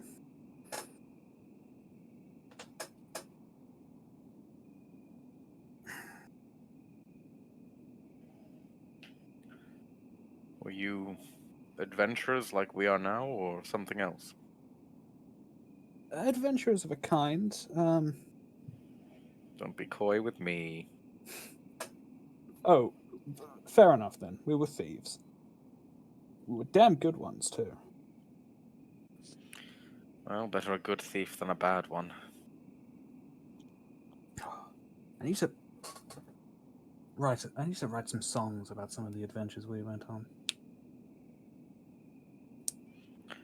What drove you to the song singing? You know, you certainly have the technical ability, but what turns a thief into a singer? Well, I grew up on listening to my dad's stories, and when I started having adventures of my own, the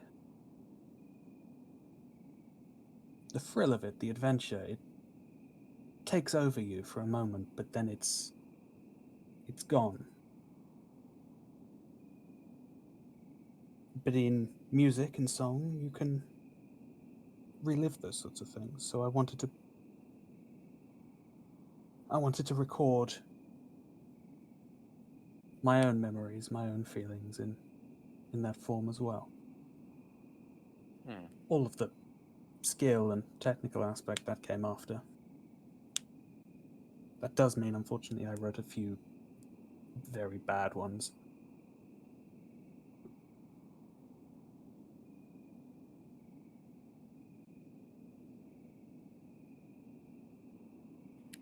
Don't suppose we'll ever get to hear those.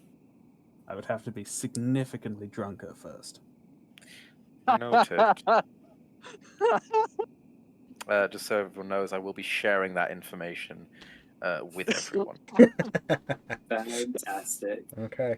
Wonderful. No, just so that if I don't remember, someone else will. Okay. Mission succeeded. Acquire free alcohol. Hey, this does mean you've got to come up with the song. That's our road for you.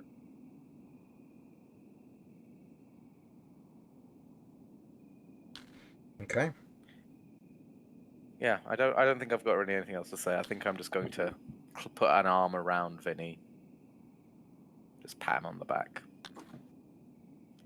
And I got a 19 on the perception check. Yeah. The two of you complete your watch. Nothing eventful. The sun begins to rise. You prepare the early morning breakfast. You cook up a little bit of leftovers from the night before meal. And you begin to prepare to head out on your way. Beautiful. Okay. So, as you are travelling, what direction be you travelling? The correct one. We be travelling Where we south. be traveling? Okay, to the edge of your map. Mm-hmm. Hopefully we south. meet up the road. Okay. Go ahead and roll me a survival check, please, someone. And Me next, didn't it? We were going clockwise. Am I oh, correct you're in remembering? doing the encounter order. No, this is just if somebody. This is a survival to try for the day's travel. Ah, So if you want to go ahead and roll I the will aid encounter. Romulus. I'll Yeah. aid Romulus in survival. 'Cause I have Yay! expertise. Okay, so both of us are rolling? No, I think I'm giving you advantage. Okay. It's already a Unless 12. Chris, That's up to you. It's up to you as the players if you want to give advantage or you want to roll separately. I'm happy to give. Okay, I I've think Mortar I've is- only got a +4 to survival, so if you're better than that, I have go for it. I have a +7. Then roll. Okie dokie. Okay, what I did you think get Mortar total roll there, it. Damian? How 14. 14. I think Mortar's Pretty watching average. how Romulus is like tracking and everything like that, and like making his way, and he's like watching and kind watch of this be like comparing a it to his 1. own style. Ah. No, that is a 24. Oh, is that 24? Yeah, that's a 24. 24. Oh, Nice. The two of you heading southward, you eventually travel off map from what you gather. The day itself otherwise seems to go unimpeded. But as you're continuing to travel south, there's a moment when the both of you pause almost at the same time as you get about halfway through the day. You see no sight of a road, really. And you're wondering for a moment if you've gotten turned around, if maybe there is no road, or maybe there's supposed to be a road, but you can't see it for some reason. You're not sure. That's odd. You can see the hills nearby where it got a little bit harsher and more rolling hills, a little bit of exposed rock here and there with the harshness of it and the weathering. And you can see more tree outcroppings, becoming less of the warmer climate trees and moving more into pines and a few more evergreens that are beginning to otherwise be more prominent in this region. Are there any streams nearby that we can hear? Go ahead and roll me a perception check. I will assist with this. He has advantage already, so you make your own roll. I already have advantage. Okay, that's only 11 then. 11. And Mortar? That is a 22. 22. Looking about, you note that there's, with the hillside nearby and the little bit of rocky terrain, and the recent wet weather you've had maybe not 2-3 days ago, it's quite possible that there could be some running water around here, and otherwise having a quick look and getting a little bit of a vantage point, you note that there is a brook not far from here that seems to be running downhill further southward. Mortar is going to suggest to the group that potentially we take a just a little break here while potentially I and maybe Vinny, who are able to move quite fast and quite sneakily, investigate and see if the brook leads to civilization, as it's likely a settlement will be close to a river or a running body of water.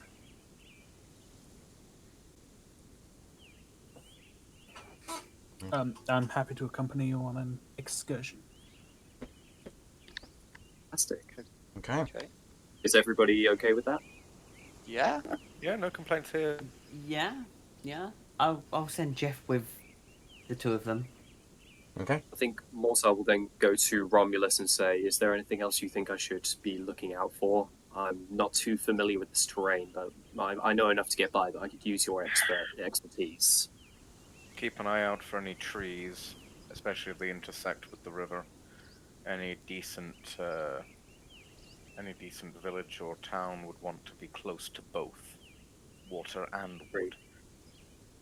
If Okay, you look in the water and you can see anything that could be from a civilization, you'll want to start checking upstream.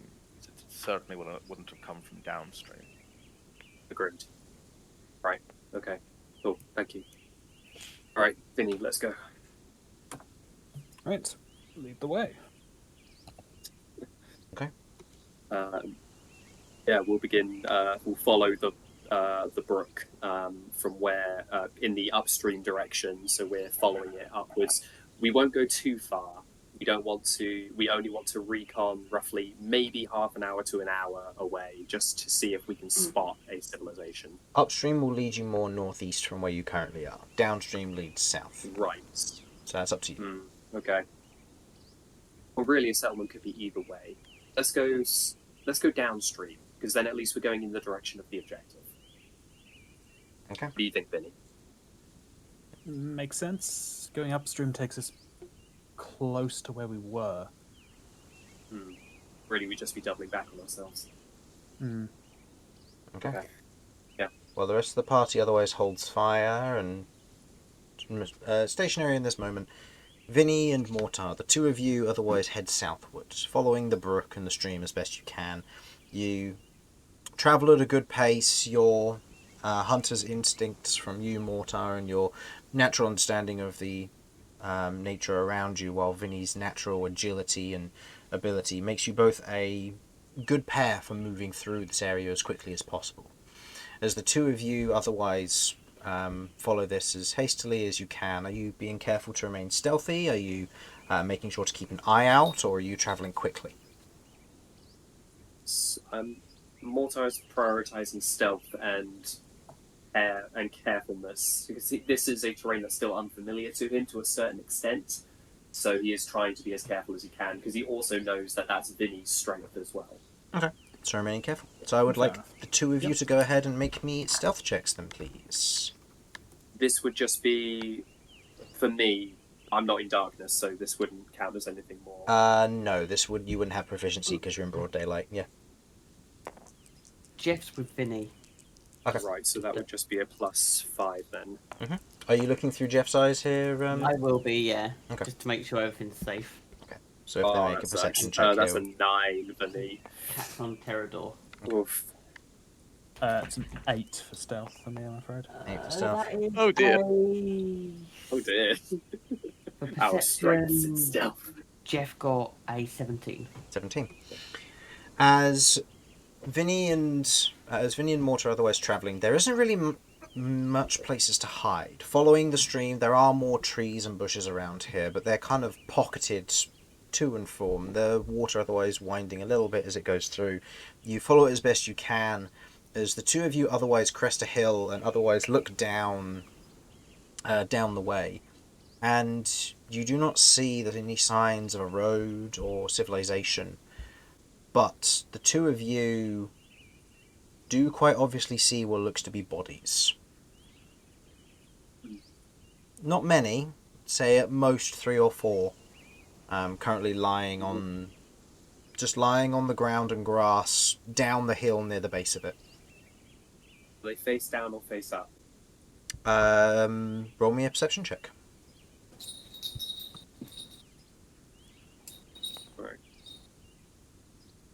I will point them out to Vinny as well, unless he's already seen them. 2 twos. Oh man, that's 2 twos. Rough. Oh That's a- dear. That's a 9. So that's a 9 total. Yeah. You can see that 2 of them are face down. The last one, it's hard to tell. It looks more so like it's on its side, like it fell awkwardly, but it's hard to tell.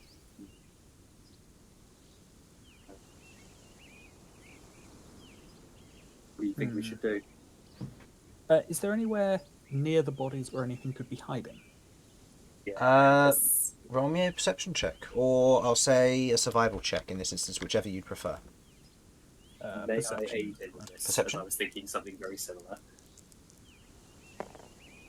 Oh, the 2s. Oh, man. I will say, Mortar, you are aiding in this, so if you wanted to go ahead and, I'll say, roll with advantage here, Vinny, because you have already performed the perception for the bodies.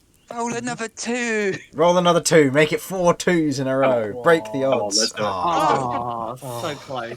Total for your perception or survival here? Perception, that is a 9. 9. Looking down, No worries. there's no clear spaces where you could see hiding spots. You can't see like some obvious bushes or trees. There's no pathway. There's also no carts or belongings on these bodies from what you can tell. The individuals down there seem to be just bodies. If there was anything on them, it may have been taken, you're unsure. Right. There's nowhere to This is hide, only it's probably not an ambush. True, but we're only on a recon mission. We would be better dealing with this in a group. But we can warn them of this being up ahead, and we can take parameters to be more careful. Unless you feel that we should investigate. Over either. I mean, since we're here, if it is a trap, we don't want to bring everyone into it. All right. Mortar will follow Vinny's approach. He will let Vinny take the lead for this, Yeah, if and you he will actually, if shift you were to- the. Sorry, I'm going to shift my sniper into its hand cannon form. Okay. Hmm. And Kat, is there anything you wish to do as Jeff before we get into this? Jeff will peck Vinny on the shoulder and just look him. It's like, obviously Jeff can't talk. He's not Jeff 1. So just any further, it's. Yeah, I don't know how so. Is there any signs when Kat's looking through Jeff's eyes, or is it does his eyes just look like normal, whether it's him or Cat? I will say that the eyes look kind of misty when Cat's looking through them. Okay, so Same, it's then the same. at that point, you can, you can. So Cat's looking through. So, any information you want me to rely on?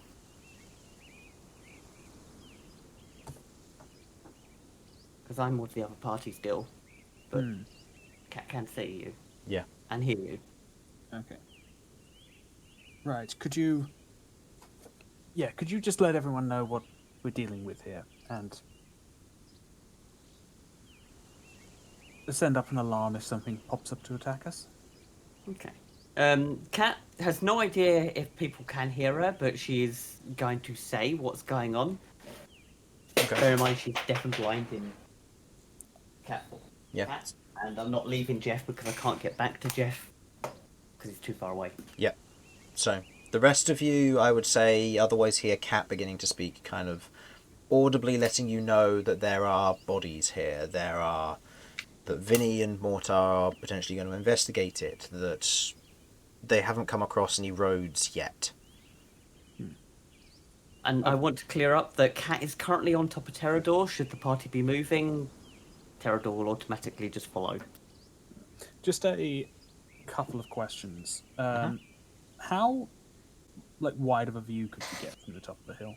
Because you said we didn't see anything, but how much of an area is that where there's nothing?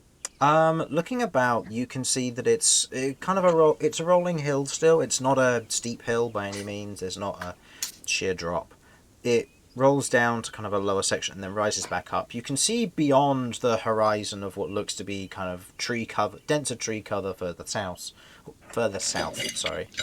You can also see the far off in the distance, several days' travel away mountains that are otherwise present in the far distance. You can see the auroras still throughout the day, and you can see, I'd say, probably a good mile in most directions from the top of this small hill.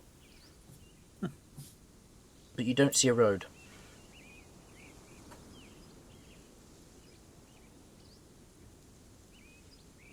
Okay. From what I know of...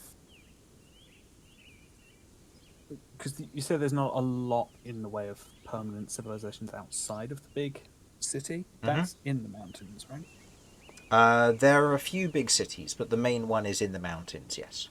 Okay, so we do have a broad heading. Yeah. Yeah, okay. Alright then, let's go check out these bodies. Do be prepared to run if something comes up to us.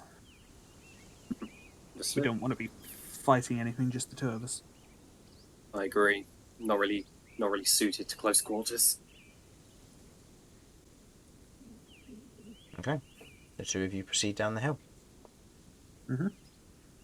As the Yep. two of you proceed down the hill, the bodies ahead of you, you kind of step up and you eventually reach their level, your footfalls otherwise landing on the grassy area down here. And as you're otherwise walking, what are your passive perceptions? Oh, good question. I think mine's gone up because of my level up. It's 14 for me. 14 for you. Will that just be on the core page, will it? Yes, Passive bottom perception, left. 17. 17. 17. As the two of you are otherwise kind of stepping down there's a moment when you're otherwise walking down. As you're otherwise making footfall down here, you kind of step for a moment and you begin to kind of scuff the ground a little bit. And you note that the area around here is harder than it is above. Where you've been walking on soft grass and soft soil, gotten some fresh nutrients from the recent rain, the area down here is hard.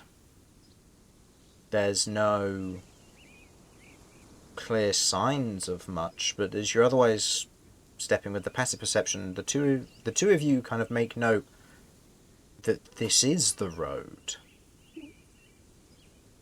And as you otherwise look in either direction, you begin to make out from this level very, very faint sections where it is a harder earth than the rest, packed earth, a non-official road, so to speak. More of a game trail. As you otherwise stand by the bodies, you can begin to smell and hear the flies that are otherwise moving around these bodies ahead of you. Do you move around them to get a better view?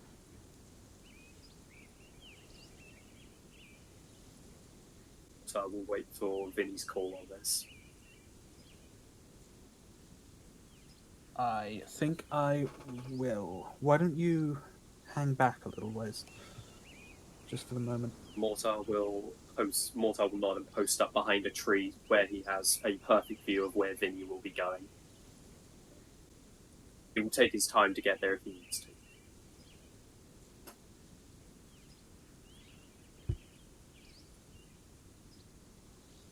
Okay. You remain posted a bit further back where you can get within range, help Vinny if he needs. What would you like to do, Vinny? I would say... Sorry, I would like to be within 30 feet of Vinny. Yeah, that's fine with me. Okay. Okay. Fantastic. Right, with Mortar in position, I would like to inspect the bodies. Okay. Are you getting First up of all, trying close? to Are figure you out- wandering around them, keeping a distance? What are you doing? Describe to me your I'm- actions. Gonna get up close and look over. One of them is face up, right? One of them is on their side, but facing towards you as you Okay. approach it from the angle closest. Right, I'm gonna try to avoid touching the bodies at this to begin with, but I'm gonna take a look at the one that I have the most vision of and see if I can figure out how it died. Okay. Probably Roll easy me if there's a big open wound. Yeah. Otherwise, it might be harder. roll me a medicine check.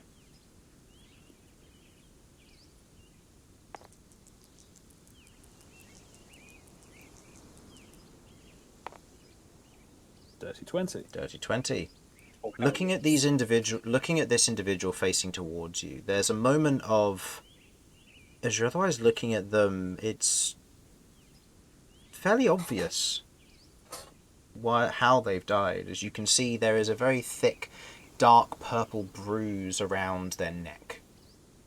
You can see quite clearly there are sections of red that are marked with it, and you can see where there has been blood that has pooled near the edges of their teeth and lips, which are otherwise broken and beaten, it would seem. As you look at the body a bit closer, you note that there are markings, cuts into the side of the neck and just below the ear where the jawline is. With that medicine check, you note this individual has been shaved.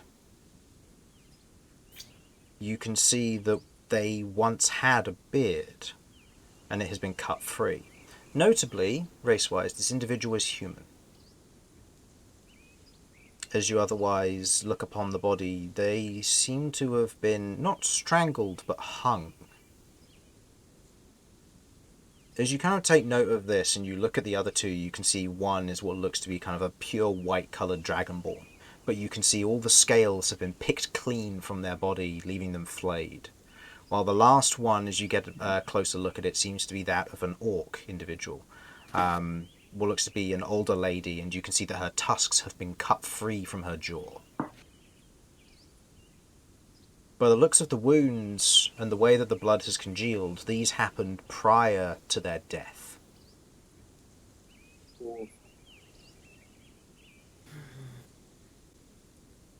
Cat, Yikes. you see all of this as well. You I feel will be- sick.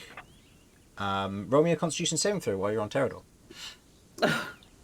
Let's go. As you're describing this to the rest of the party, the Hello. bodies and the deaths of these individuals, there's a moment where That's a con save. That is a 13. you do not throw up. But there is a point where the rest of you audibly note that Cat has to stop and slowly breathe. You get a sense that whatever Cat is currently seeing is not the most pleasant. I will also say with the dirty 20 on the medicine, these individuals have been dead for maybe no more than a day or two.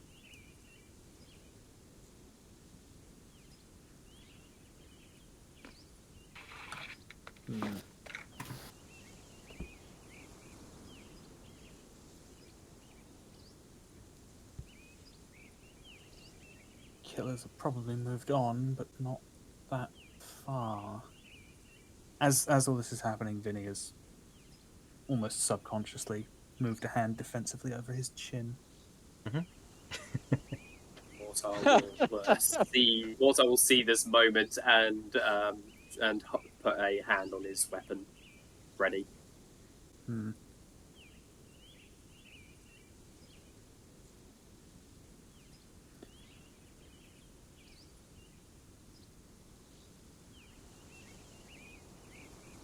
Okay, looks like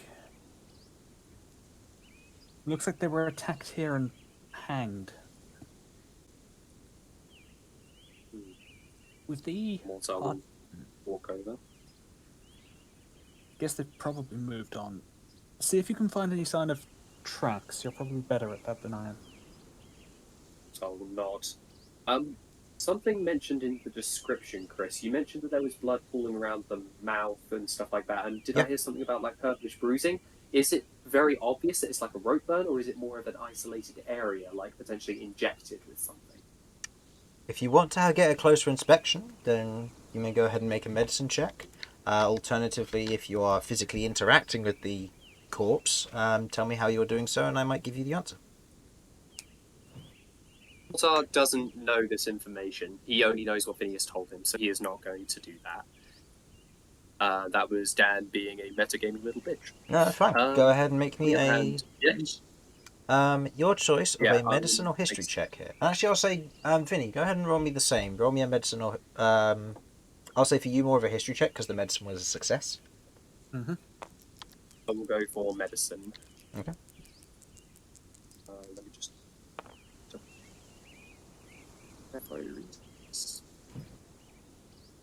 That's a 14. 14. Okay.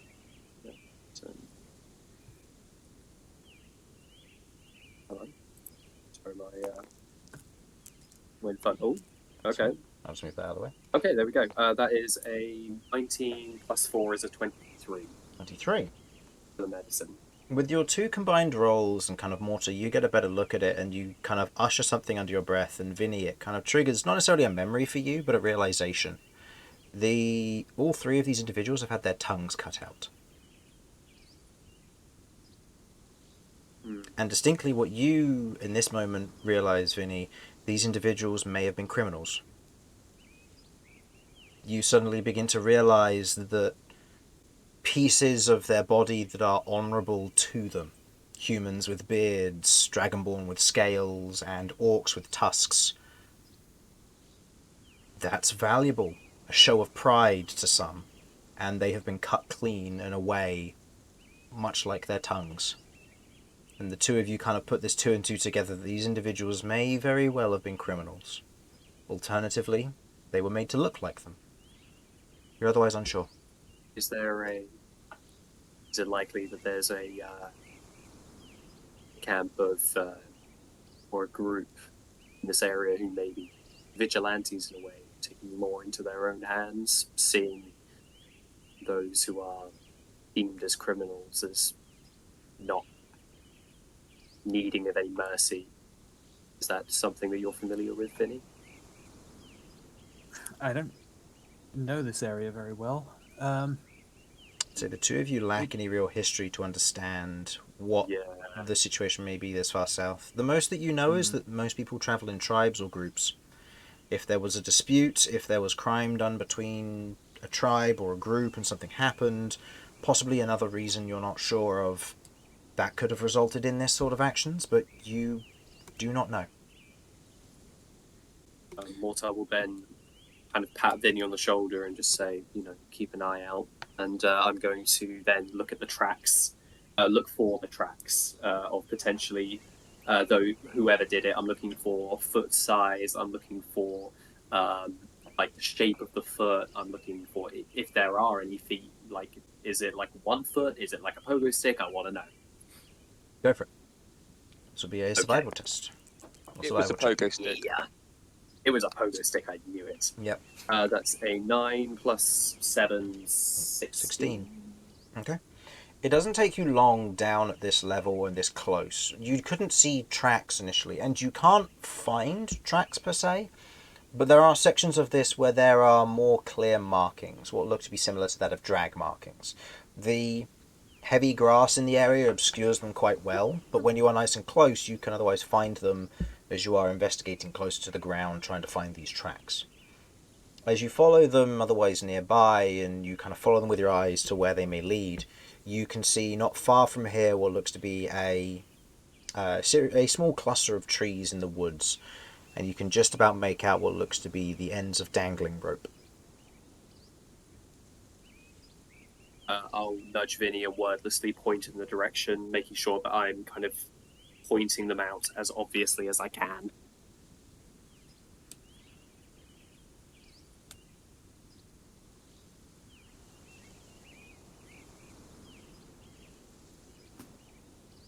Okay. Wonder what direction they went then. I think we should investigate where the lead. More importantly, if that was where they were hanged, See some dangling ropes. if that's where they were hanged, why are the bodies over here? Display, maybe. Warning? Maybe Is we're there- moving are there into any someone's territory? No, if it was territory, there'd be a marking on the criminals, letting them know that whoever was in charge of the territory probably did this. Mortar will open the shirt of one of these criminals to see if there's like a brand or anything that marks them as like the warning sign of a certain group or tribe or something that may be native to this area. Okay. Opening up the shirts of the individuals and kind of getting a better look, you can see that the front portion of some of these individuals' torsos has become bloated.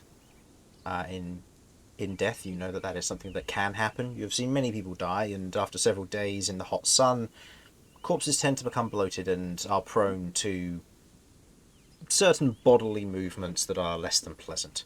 But as you otherwise open the shirts on these individuals and get a look, you can see there are sections of scarring upon most of their bodies. Upon the torso and the waist, you can see where there are fresh markings that have been made, and from the way they have congealed, they were done post-death. Almost as if they were skinned.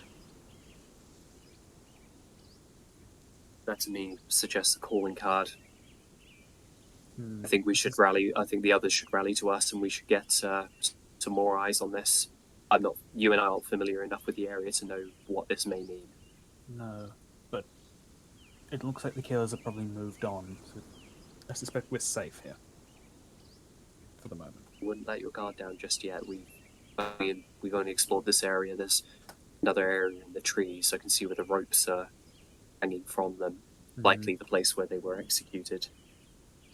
Maybe we'll have some more clues there. Does Mortar know that Cat's familiar is flying around us? It's not flying. He's actually not flying, he's on Vinny's shoulder. Oh, sorry. Yeah, speaking of, Oh, perfect. Okay. What I'll say, Vinny and I'll investigate the site. Rally here. We'll meet you here. Jeff is gonna shake his head. It's like, no. Cat's feeling uncomfortable. You two running off.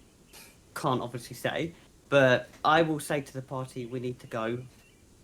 They're poking around. I'll look to Vinny to get a second opinion on this, as my judgment has more often than not been less than satisfactory. yeah, no, it'll be fine, Cat. I mean, this is where the road is. It's hard to see from a distance, but now that we've found it, it should make travel easier. I know it's an unpleasant sight, but come on, you'll be fine.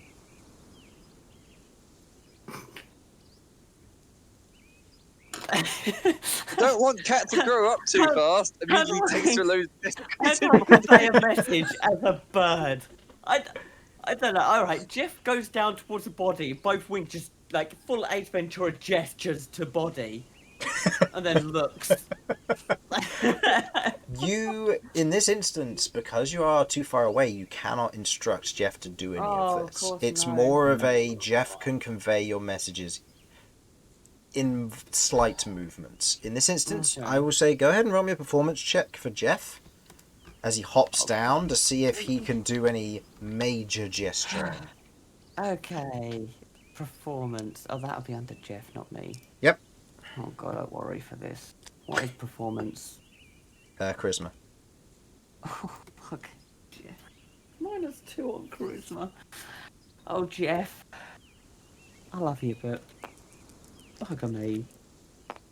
Okay, 11. you know, an 11 for Jeff is impressive. Yeah. You watch as Jeff otherwise hops down, hops near to one of the bodies, and just kind of bashes his head into it for a moment before just staring at the two of you with the milky daggers that he's trying to portray. Mortar will just look at Vinny and kind of shrug.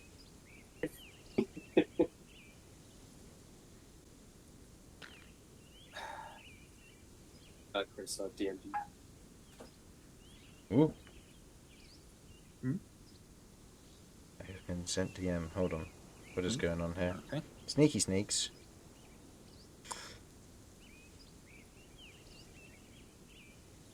No. They are not. Alright. Mortar will go, well, how far away is the site from us? The site with the ropes? It's probably at most 10, 20 feet away. Oh, okay, yeah. Mortar will go, I think Vinny's right, Cat. I think we got this. It's really not that far. It's only like 10, Oh. 15 feet away. No, I'd say it's probably more like 30, 40, sorry. It's not necessarily... It's an I was open about to say, clearing yeah. with the forests nearby-ish, but not like super, super close. Again, Mortar will say, it's only like 30, 40 feet away. Don't worry about it. We'll be okay. We've got each other's backs. We're not alone. We got this. Don't worry. Right. Just meet us here. If a bird could look unimpressed, it would right now. Mortar shrugs kind of jokingly apologetic and then kind of like pats Vinny on the shoulder. Shall we? Jeff. One thing first. I'd like to try and see if the bodies have anything on them. Looking across their bodies, no. There are no belongings, possessions, form of identification, nothing. Anything of worth has been stripped. Makes sense.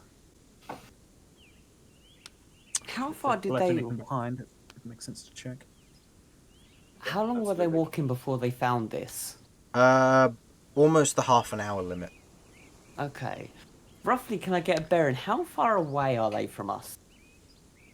Half an hour would be about maybe 2 miles. Okay.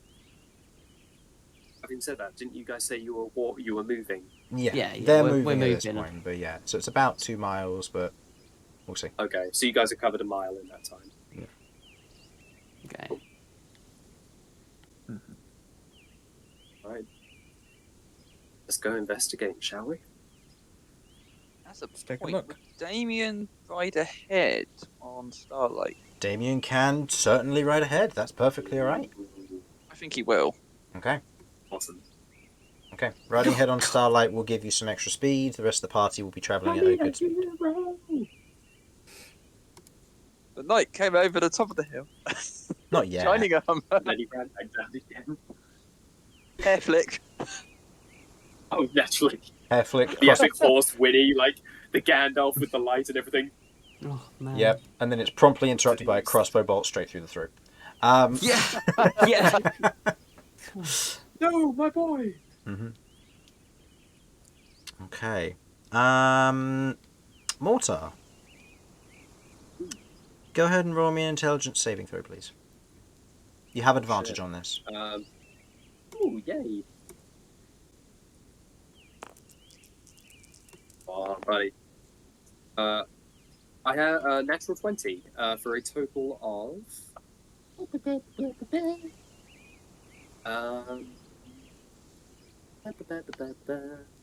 18. Okay. And with the +5 from the natural 20, that will make that 23. So as the two of you are otherwise walking towards the trees here, Vinny, there's no way you could have made this. as you're walking towards the trees, there's a moment, Mortar, where you otherwise stop, and I'll say in this instance, because the natural 20, you grab Vinny. And you otherwise hold his arm in that moment, and you suddenly begin to realise something as you otherwise begin to look around. As you look back at the road, you note that it's rough, it's packed earth from what you can tell. And you note that there is grass that's grown up along the packed road. There aren't tracks nearby that would lead away from this. There's only drag marks from what it would seem. And you look around and you do not see your own footprints. And in this moment you suddenly begin to pick up on hallucinatory terrain. And in this moment, as you're otherwise looking around in this moment, you look towards the tree and see that it is solitarily standing there on its own. There is no forest. And you can see, otherwise hanging from the tree, what looks to be an otherwise large figure. Hand otherwise clasped over one of the branches, looking down, a mask of what looks to be a long elk's skull. 4 sets of horns rising up from the skull itself, otherwise fur matted across its form. It is skeletal in structure, as it is otherwise staring down at you in this moment. You note this, and as you otherwise hold Vinny's arm, you note that Vinny was very close to stepping in and through the ground into a 10-15 foot fall into a bone spike pit. Oh shit. As you otherwise Mortar note grabs this, Vinny's arm, puts him back a little bit. as you note it, I'm going to say you get a choice here. Do you make eye contact with the creature? 100%. Okay. Mortar would not want to take his eyes off of it. Okay. Cat's instructed the party move. Move Yes, now, Mortar- fast. Mortar's the only Mortar's hand the only is one already who's bringing up noticed the gun. this. Yeah, Mortar's the only one who's What have you noticed this. seen, Mortar? As As soon as I grab Vinny, I just say, I basically just say, "Watch out!" like as loudly as I can, and I level my gun at the figure, and I basically say, "Identify yourself or die." I mean, I would say at this point, as you're otherwise pointing the gun from Vinny and Jeff's viewpoint into the middle of the forest, up at the trees, as if he spotted something. Cat, you give this command and the rest of the party begins to speed along. I will say, Damian, you are travelling at a good speed as you are otherwise heading southward. You are heading at a good speed, and you do this, Mortar, raising the gun towards this form as it looks at you and cocks its head to one side. And you watch as it begins to almost open its mouth, or what you believe to be its mouth, where the bottom jaw unhinges from the top section of the skull. 2 separate segments, not the actual creature's skull, it would seem. Ornamented. As it looks down at you in this moment, opening its mouth to speak, and then closes its mouth again. In this moment, it looks towards the two of you, and it otherwise lifts its hand, standing up to its full height. A good... let's be generous here. 17, 18 feet in height. Holy shit. As Vinny, you look towards... as you're otherwise looking towards where Mortar's pointing his gun, you watch as you hear these heavy hoof prints land on the soil in front of you. Not close in front of you, but next to the tree. And in that moment, the hallucinatory terrain begins to peel back. You see what looks to be almost greying grass. You see the pit before you surrounding the central tree, where ropes and ropes and ropes, with people hanging from them. Faces removed, features, tongues, eyes, teeth, all of it. And you can see ornaments hung in long strings around the outside of this tree. As you take a moment, you step back, feeling very sick to your stomach. As Mortar, you still have your gun levelled at this creature as it lands. I'm going to shout at Vinny to run, and I'm going to start firing as I also start to run. Okay. the two of you will begin to run. Mm-hmm. Not We are- sticking around. No. Oh, hell no. So, what are your movement speeds at a full sprint? If we're dashing, minus 30. 60. Okay. And Vinny? If necessary, using the boots of speed and double dashing, 180. Okay. Oh, hell yes. Fucking In which hell. case, then, does Mortar know about Vinny's boost of speed? Is that something I've ever seen? He's use? not used them yet, I don't think. Oh. So, Interesting. in this moment, as the creature otherwise looks towards the two of you bolt, running away. Vinny, stands in place for just long enough to click his heels, and then it disappears. Yeah. Mortar's kind of like, his breath is almost taken just as like your movement just sucks the air out of his lungs. You're moving so fast. He's like, holy shit. But he's using his action to fire at the creature to try and see, just to basically warn it to stay back, that I have something that can hurt you. Okay. You fire your shot. Go ahead and roll me your attack roll. Okay.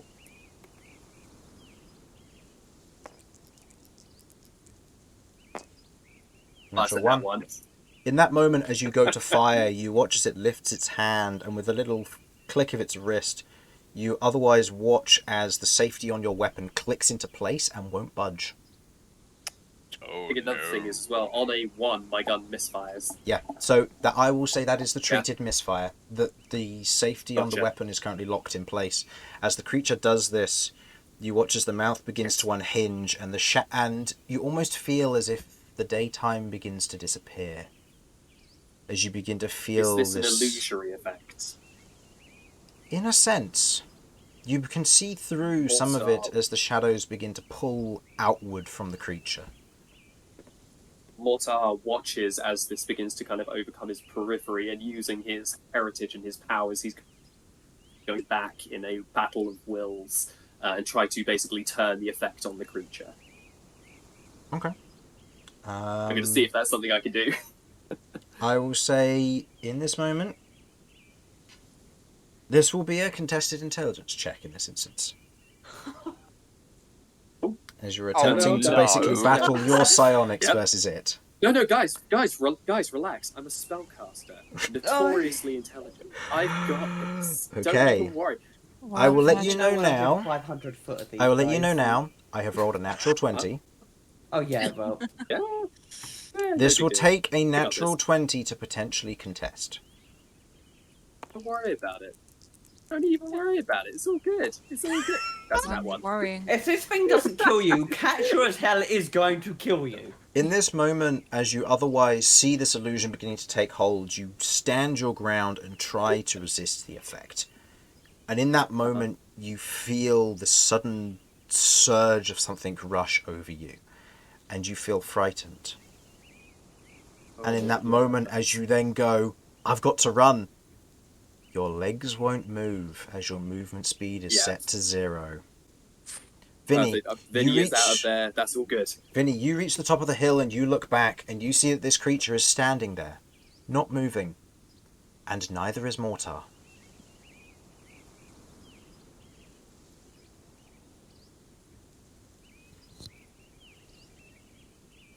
What do you do, Vinny?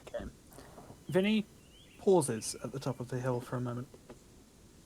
For a visual aid, Chris, is there any indication visibly that Mortar is frightened? I know obviously Vinny's behind Mortar, so he would get a back view, but is Mortar shaking? Mortar is Like how? visibly still. What is the? Despite saying Gotcha, run, okay. he is not moving. And Okay. if I can find it, I will post the visual aid for this as well. I need to look something up right quick because I might actually have something for this. Let me double check if I have the thing for this. I believe I have the full art somewhere. Was I might Yeah, need to. was this a saving throw, Chris? This was you contesting a check against it. In most cases, I would Gotcha, say cool. it was, but in this instance, you were trying to fight it with your own mind, which Yep. Yep. yeah. Which went perfectly. Yeah, which went perfectly. Absolutely. You're gonna put it in the actual tabletop, or I will put it in actual tabletop. Yeah, I Okay. will quickly re-download the image because I seem to have only had it for something else. And of course, all of your images are unnamed. Oh no, I have to find the email it's in. No, no, if I no. send it to you. I'm close. Aha, here we go. Let's get this guy downloaded and post him to the chat. So the rest of you can see just what you're dealing with. Actually, no. Yeah, no, I'll post it here, because I won't be able to send it to... I won't be able to put the tile in at the moment, but... For Okay. now. Oh, just that. Yep. Yeah. That is what Yeah, you I had a see feeling. standing before you. It looks like a lesson or something. That looks awesome. 2 of my players know what this is. Oh, okay. You should remember what this thing Big fan, is. big fan. Uh-huh. Let me have Uh-huh. a look. So, I mean, I know what that is. I mean, just because I know exactly what that is as a creature. you know what But it's still. based off of. You don't know what this actually is, though. Ooh, interesting. Let me kill it. So- Even though I'm frozen and paralyzed and dead. So, Vinny, in this moment you see Mortar otherwise standing there, frozen in place as this creature stands before you. You are a sufficient distance away that you do not feel any negative effects upon you, but Mortar is remaining stationary. What do you wish to do? Right. Still standing at the top of the hill. Mortar? Are you coming? We're gonna, run away? That was your idea. Can I hear him? No. In this instance, you can only you are fixated on this creature, and you feel an urge of dread within you, wanting to escape but unable to do so. Mortar will take his second attack action to try to fix the gun. Okay. Vinny, you begin Does to it watch as work? Mortar begins to fumble with the gun, as in that moment of hesitation, as you looked down and saw Mortar standing there, you watch as the creature begins to slowly stride forward, as it almost athletically jumps the pit of spiked bones around its tree, as it steps up to Mortar in very, very close proximity. And Mortar, in a voice only you can hear, "Tell me your crimes. Feed me Mortar will your memories." Roll me an intelligence saving throw. You will have advantage on this because of your heritage. I love advantage. Oh, give me that juicy -1. -1. I rolled a 2 and I got a -1. You have advantage. But yeah, I did roll it. Oh, sorry, I have advantage. So that is a 6. But I'm going to use my ability to re-roll a saving throw. Go for it. So you get to reroll both. Oh, I re-roll both. Okay, cool. Yeah, 'cause you so would have I'll re-roll advantage on that this. one. That's a 7. Because it's Okay, the full I'll re-roll save. it. 13.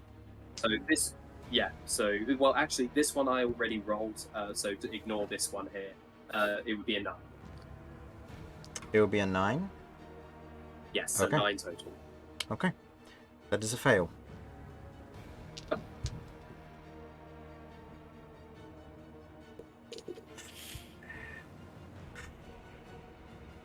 In this moment, as you are standing there, this creature moves up.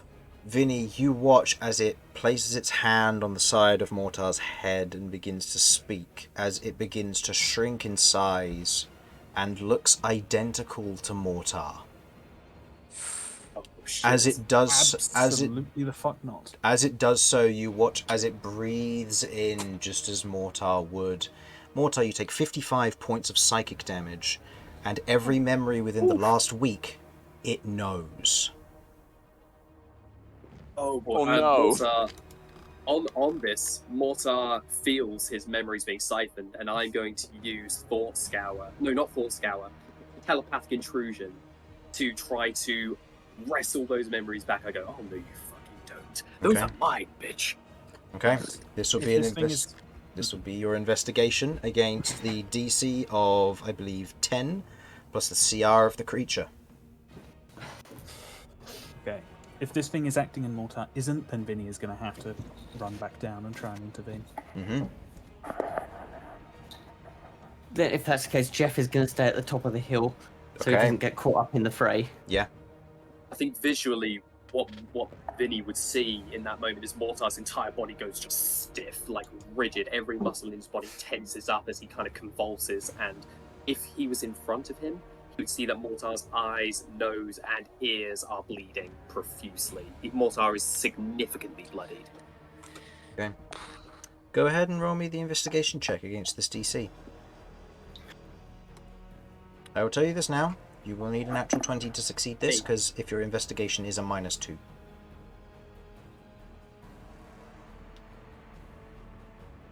I believe it's an investigation check Is it for the investigation or intrusion. intelligence? It makes a difference to me at all. Oh, okay. Gotcha. Yeah, so -2. I'm Okay. on. Yeah, natural 20 would Right, be let's do needed in this. this moment. Come on. No, that's not nat 20. You try That's an to try to screen your memories as much as you can, but the creature tears them from your mind, and in this moment you begin to hear the almost a replay of what you knew. The week passes by and everything that happened in it. Being in Paloon, witnessing political feuds between one and another, the people that you saw who were invisible wandering around the capital, the forms of individuals going and preparing for war, heading to Zakers with Damian, finding Leo, defeating him, and then heading south in aid of this new person, Vinny. As all of this transpires in your mind, a single memory is plucked from this. Something that you know. Something that happened very recently as you watch and re-watch as a woman and child inside their own home are threatened by you. And you watch as the creature steps back as it otherwise lands back on its side. And Vinny, you watch as it pulls from the shadow a mockery of black scorpion and points it at Mortar. That will end its turn. Okay. Fucking hell. Vinny. Are we in initiative order? We will be. I will say that you and Vinny are going on the same Okay. turn. I will say that Vinny, seeing as he did his boots of speed and ran off, he will take the first action here. The rest of the party, 1,000,000%. you are a good 200 turns away from joining this fray, with the exception of Damian, who I will say is 30. If you can engage in a chase and pull Mortar from this, you have a chance to reconvene with your team. Or at Let me least know. Damian. If we get 500 foot away to the edge of Jeff's vision, because I'm going to Dimension Door. Will do. Oh, badass. Okay. Also, Cat, You're such a badass. go ahead and roll me an intelligent or a religion check, please. Ooh. Okay. What is my religion? Well, that's a 1. Natural 1. You have never seen this creature in your life, and you care never to do so. Vinny, what would you like to do? Right. Vinny is running straight back down the hill to get into range. How close can I get? I'll say, given that you ran back to the top of the hill with your boots of speed and stuff, I'll say that and you stopped to then proceed to try and talk to Mortar. I'll say it takes, with your boots of speed, your movement and your bonus action to reach Mortar. And hence the creature, right? And is the creature still standing next to Mortar? Or the creature has backed off across the other side of the spike pit. And is otherwise just standing there, the same visage of Mortar holding Black Scorpion pointed at him.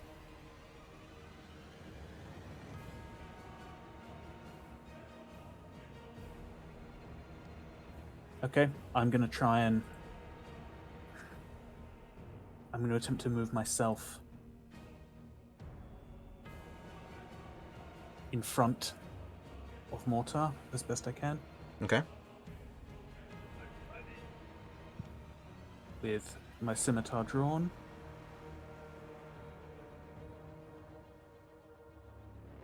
I'm going to throw a dagger.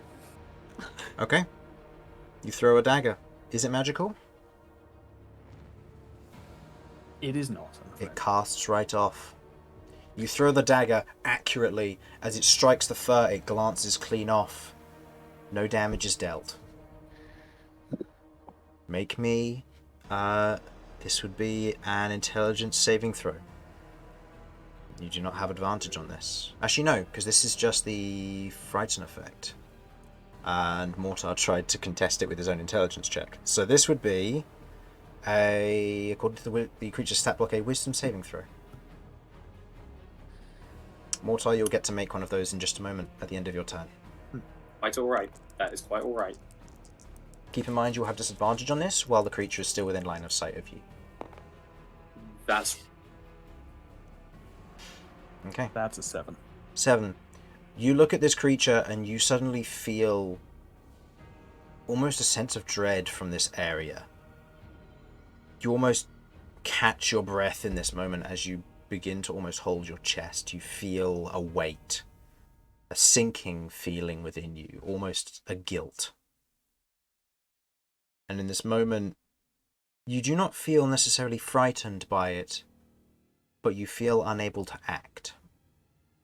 You are frightened for the mechanical purposes of this and unable to move as your speed is set to 0.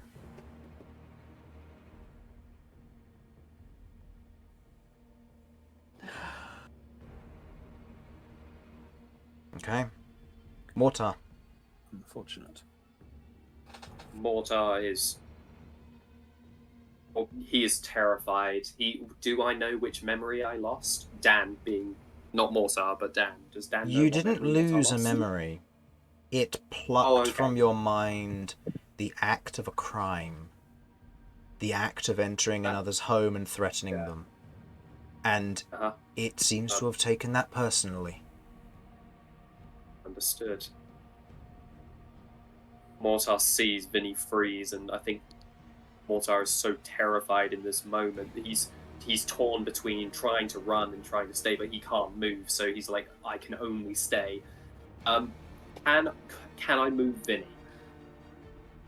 Your movement speed is currently 0. You can push him. Straight into the spike pit if you want to. Or pull him behind you. No, I want to pull him behind me. Okay. My plan is to try to break his contact with this creature so he can only see the back of me. Okay. Vinny, are you going to contest this?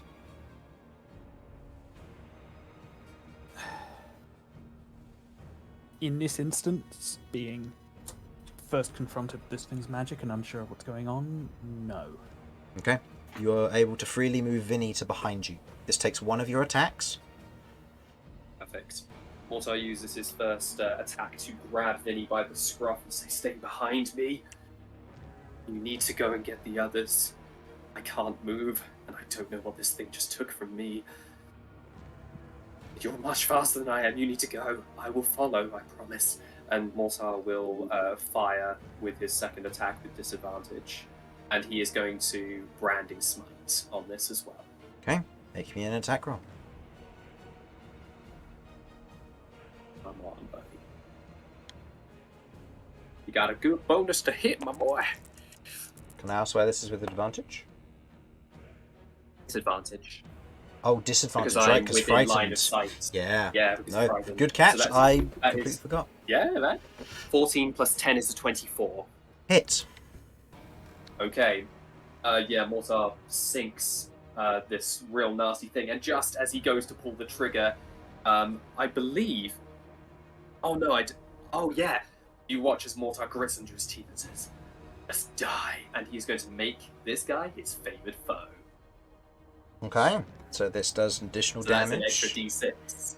Okay. I So believe it's an extra D6 for favored foe. I believe I so. think. Yeah. Let me just do the check. Just to be on the. That's all right. Yeah, it's a D6. D6. Okay. Beautiful. So that is a total of 4d6 plus 1d8 plus 5. Okay. Okay. Leave my friends alone. I don't know why that one rolled. Sorry. But 23 points of damage. What kind of damage? So the 3 plus the 5, which is 8 points, is psychic. The rest is radiant damage. I don't know about the Hunter's Mark. Hunter's Mark 20 would be radiant? the same as Sorry, the not weapon. Hunter's Mark. The Okay, so that would favored be, foe. in which case then that would be, yeah, so that was the 4 on this side here. So that is 4 plus, so that is 4 12 plus points 8. of psychic 12 damage. points of psychic damage.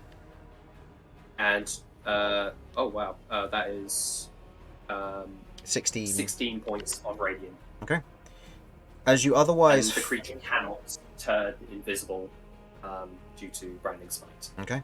You otherwise fire your Black Scorpion at this creature, pulling Vinny behind you and then taking a shot.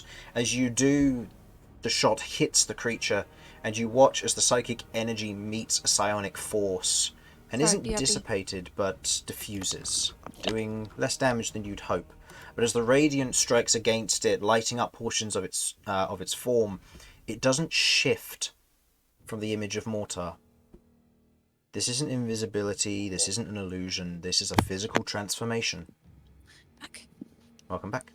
Mortar's eyes widen at this realization, and he is going to go all in with a weapon frenzy. Okay, 2 more attacks. 2 more attacks. Okay, and remind me, your favoured foe, does it add the d6 on every attack or just the first one each turn? I believe I get a certain amount of charges, and I have to. Let me just reread it quickly because new ability. Who dis? That's fine. Favored foe. The first time on each of your turns. Oh, sorry, my bad, Chris. It was a D4, and it becomes a D6. That's my mistake. That's Would you alright. like me to re-roll the D4? That's alright. We'll just take 1 less damage off of it because that's roughly the mathematical Okay. average. So 1 less damage. Gotcha. And I think Mortar is too frightened to think about switching his weapon to something that might actually help. Oh man, missed that 20. That is 16 plus 10 is 26 to hit. 26 to hit will hit. So there's a d8. For Mortar. Yeah, he's all. Oh, this is the same turn. Sorry, this is the same turn that I cast Branding Smite already. So, okay. 3 plus 5 is 8 points of damage. Okay, halved to 4. Yep. Okay. And then the last and attack. I'll roll one more time. Sorry, let me just get rid of. There we go. That's better.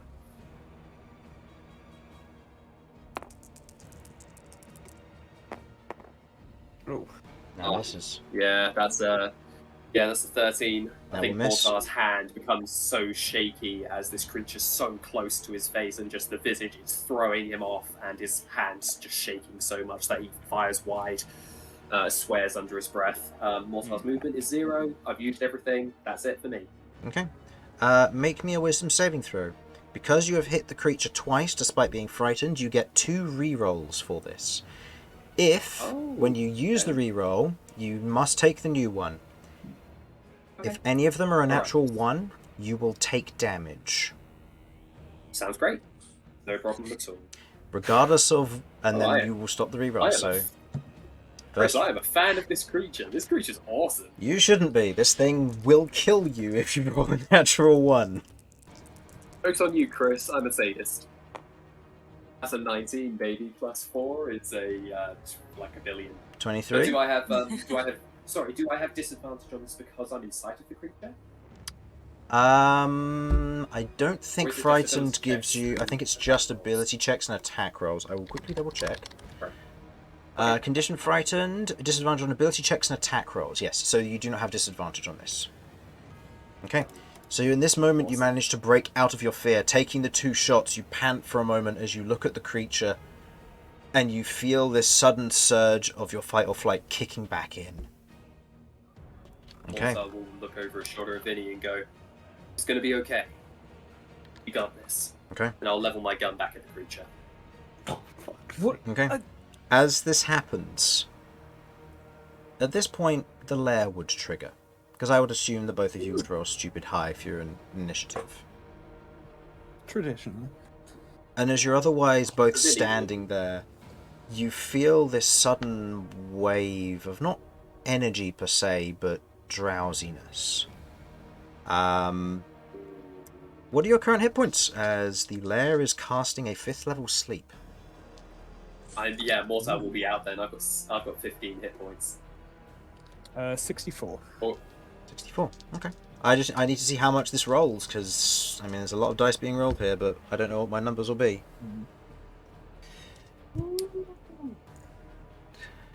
Okay. So 10, 18, 27. How many of these do I get at 5th level? I believe you get an additional 2d8 Is it per. 2d8? Yeah, per level. So, So I believe it's 5d8. 5 base. 5d8 plus 8, so I get 13 of these. Okay. Oh my word. Oh God. Oh, Yeah. You gotta roll all ones, man. I was rolling so many ones for you. If you don't roll ones for me, I'm gonna be pissed.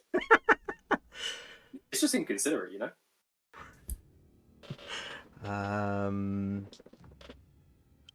And then the final one. Okay. So that is how many hit points that you had, Mortar? I have 15. You are asleep. Vinny, how many did you have? 64. You shrug it off, as it got a 50 total. Oh yeah. Go on, Vinny. So, in this moment, as Mortar turns to you and goes, "It's going to be okay," you watch as he, in that moment, kind of blinks his eyes behind the goggles and then slumps to his knees and falls forward, face down on the ground. In this moment, you watch as the creature lowers the gun as it dissipates into shadow, as it will take its turn. As it lifts its arm and gestures towards Mortar, you watch as a rope slithers towards along the ground and wraps itself around the unconscious body of Mortar and begins to pull him across towards the tree. Oh, that is so cool. That is cool. Is there anything I can do about this? As a reaction, you may make a contested athletics check if you wish. The contested athletics check is against the DC of the tree. The tree just gets a regular roll against this. You have disadvantage on your athletics here. It has a +8 to this. Yeah, trees are notoriously athletic. Yep. I hate this. Disadvantage, this is unlikely, but I do want to try. Cat is Come just on, watching Vinny. all of this unfold right now. You are indeed. You are indeed watching this Mortar's unfold. taking a nap. Mortar's Maybe it's taking having a nap. nice Go ahead and give me the roll, Vinny. fried really good pizza. I'll tell you now, there is a chance. There is it's possible.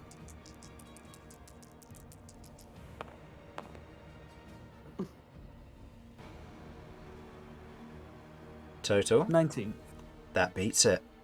As Mortar begins to be pulled away from you, in this moment, as much as you don't want to move forward, there's a moment when you suddenly have a thought, and you pull one of your daggers and throw it towards the rope as it tears the rope off.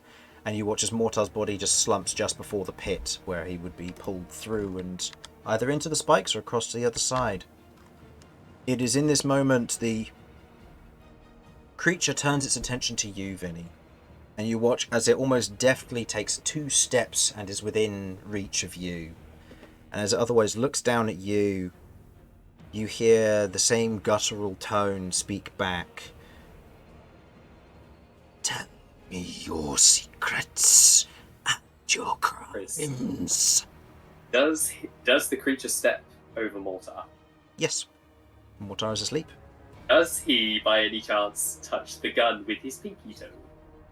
Pinky toe. His pinky toe. Yeah, his pinky toe. Yeah, a little pinky touch. Give him a little pinky touch. Okay. I'll give him a dexterity saving throw. What is your DC?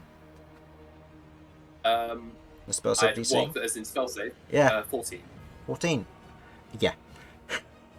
This creature is super dexterous, and in this moment, as it otherwise steps across, it avoids the gun. I tried.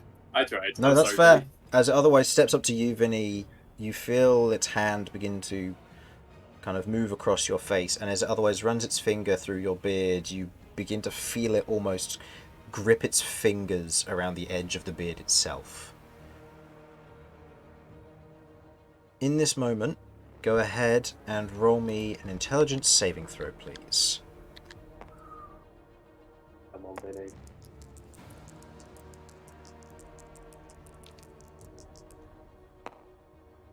No. 5. Very cool. You take significantly less, as I didn't roll as well this time, but you take 33 points of psychic damage. Ooh. For reference, on that ability, it is doing 6d12 psychic damage. Holy shit. So you rolled amazingly for me. I rolled amazingly for you, yeah. Yeah, dude. I think it so was like sick. lowest roll was a 9. But as it otherwise That's does insane. so, you begin to feel the last week of memories be pulled from you. It knows everything that has happened in the past week, the conversations that has happened, the things that have been done during that time.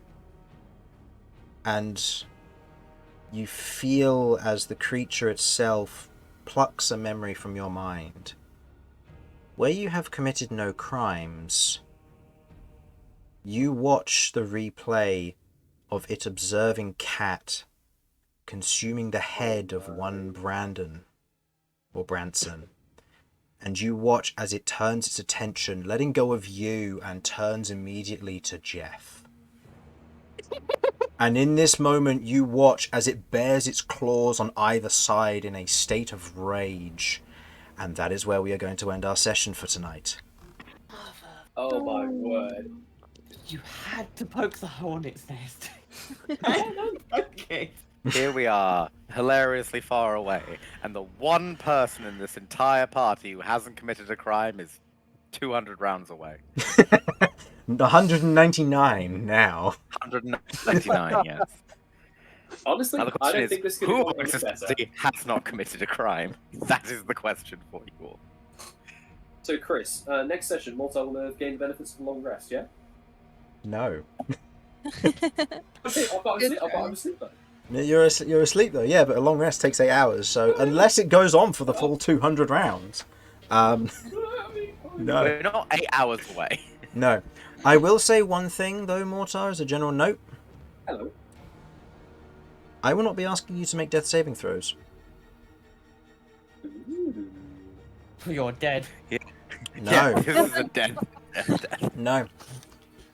And I will say, in this moment, Vinny, you note that Mortar's bleeding stops the moment he falls asleep. Oh no. I think I know what this means. Okay. So, with our heroes in a bit of a predicament after their scouting went ahead in a rather difficult situation, I look forward to seeing how they will fare in 2 weeks' time. Because next week, there will be night in another time and another place. But don't worry, I won't forget where we're at, and I won't forget what they're doing. After all, if they remember correctly, they poked the hornet's nest, and I have inspiration. So thank you all for watching, hopefully you enjoyed, and I will see you next week, for the Knights of Paloon one-shot. Thank you, and bye-bye. Bye. Bye. Bye. Bye. See you later.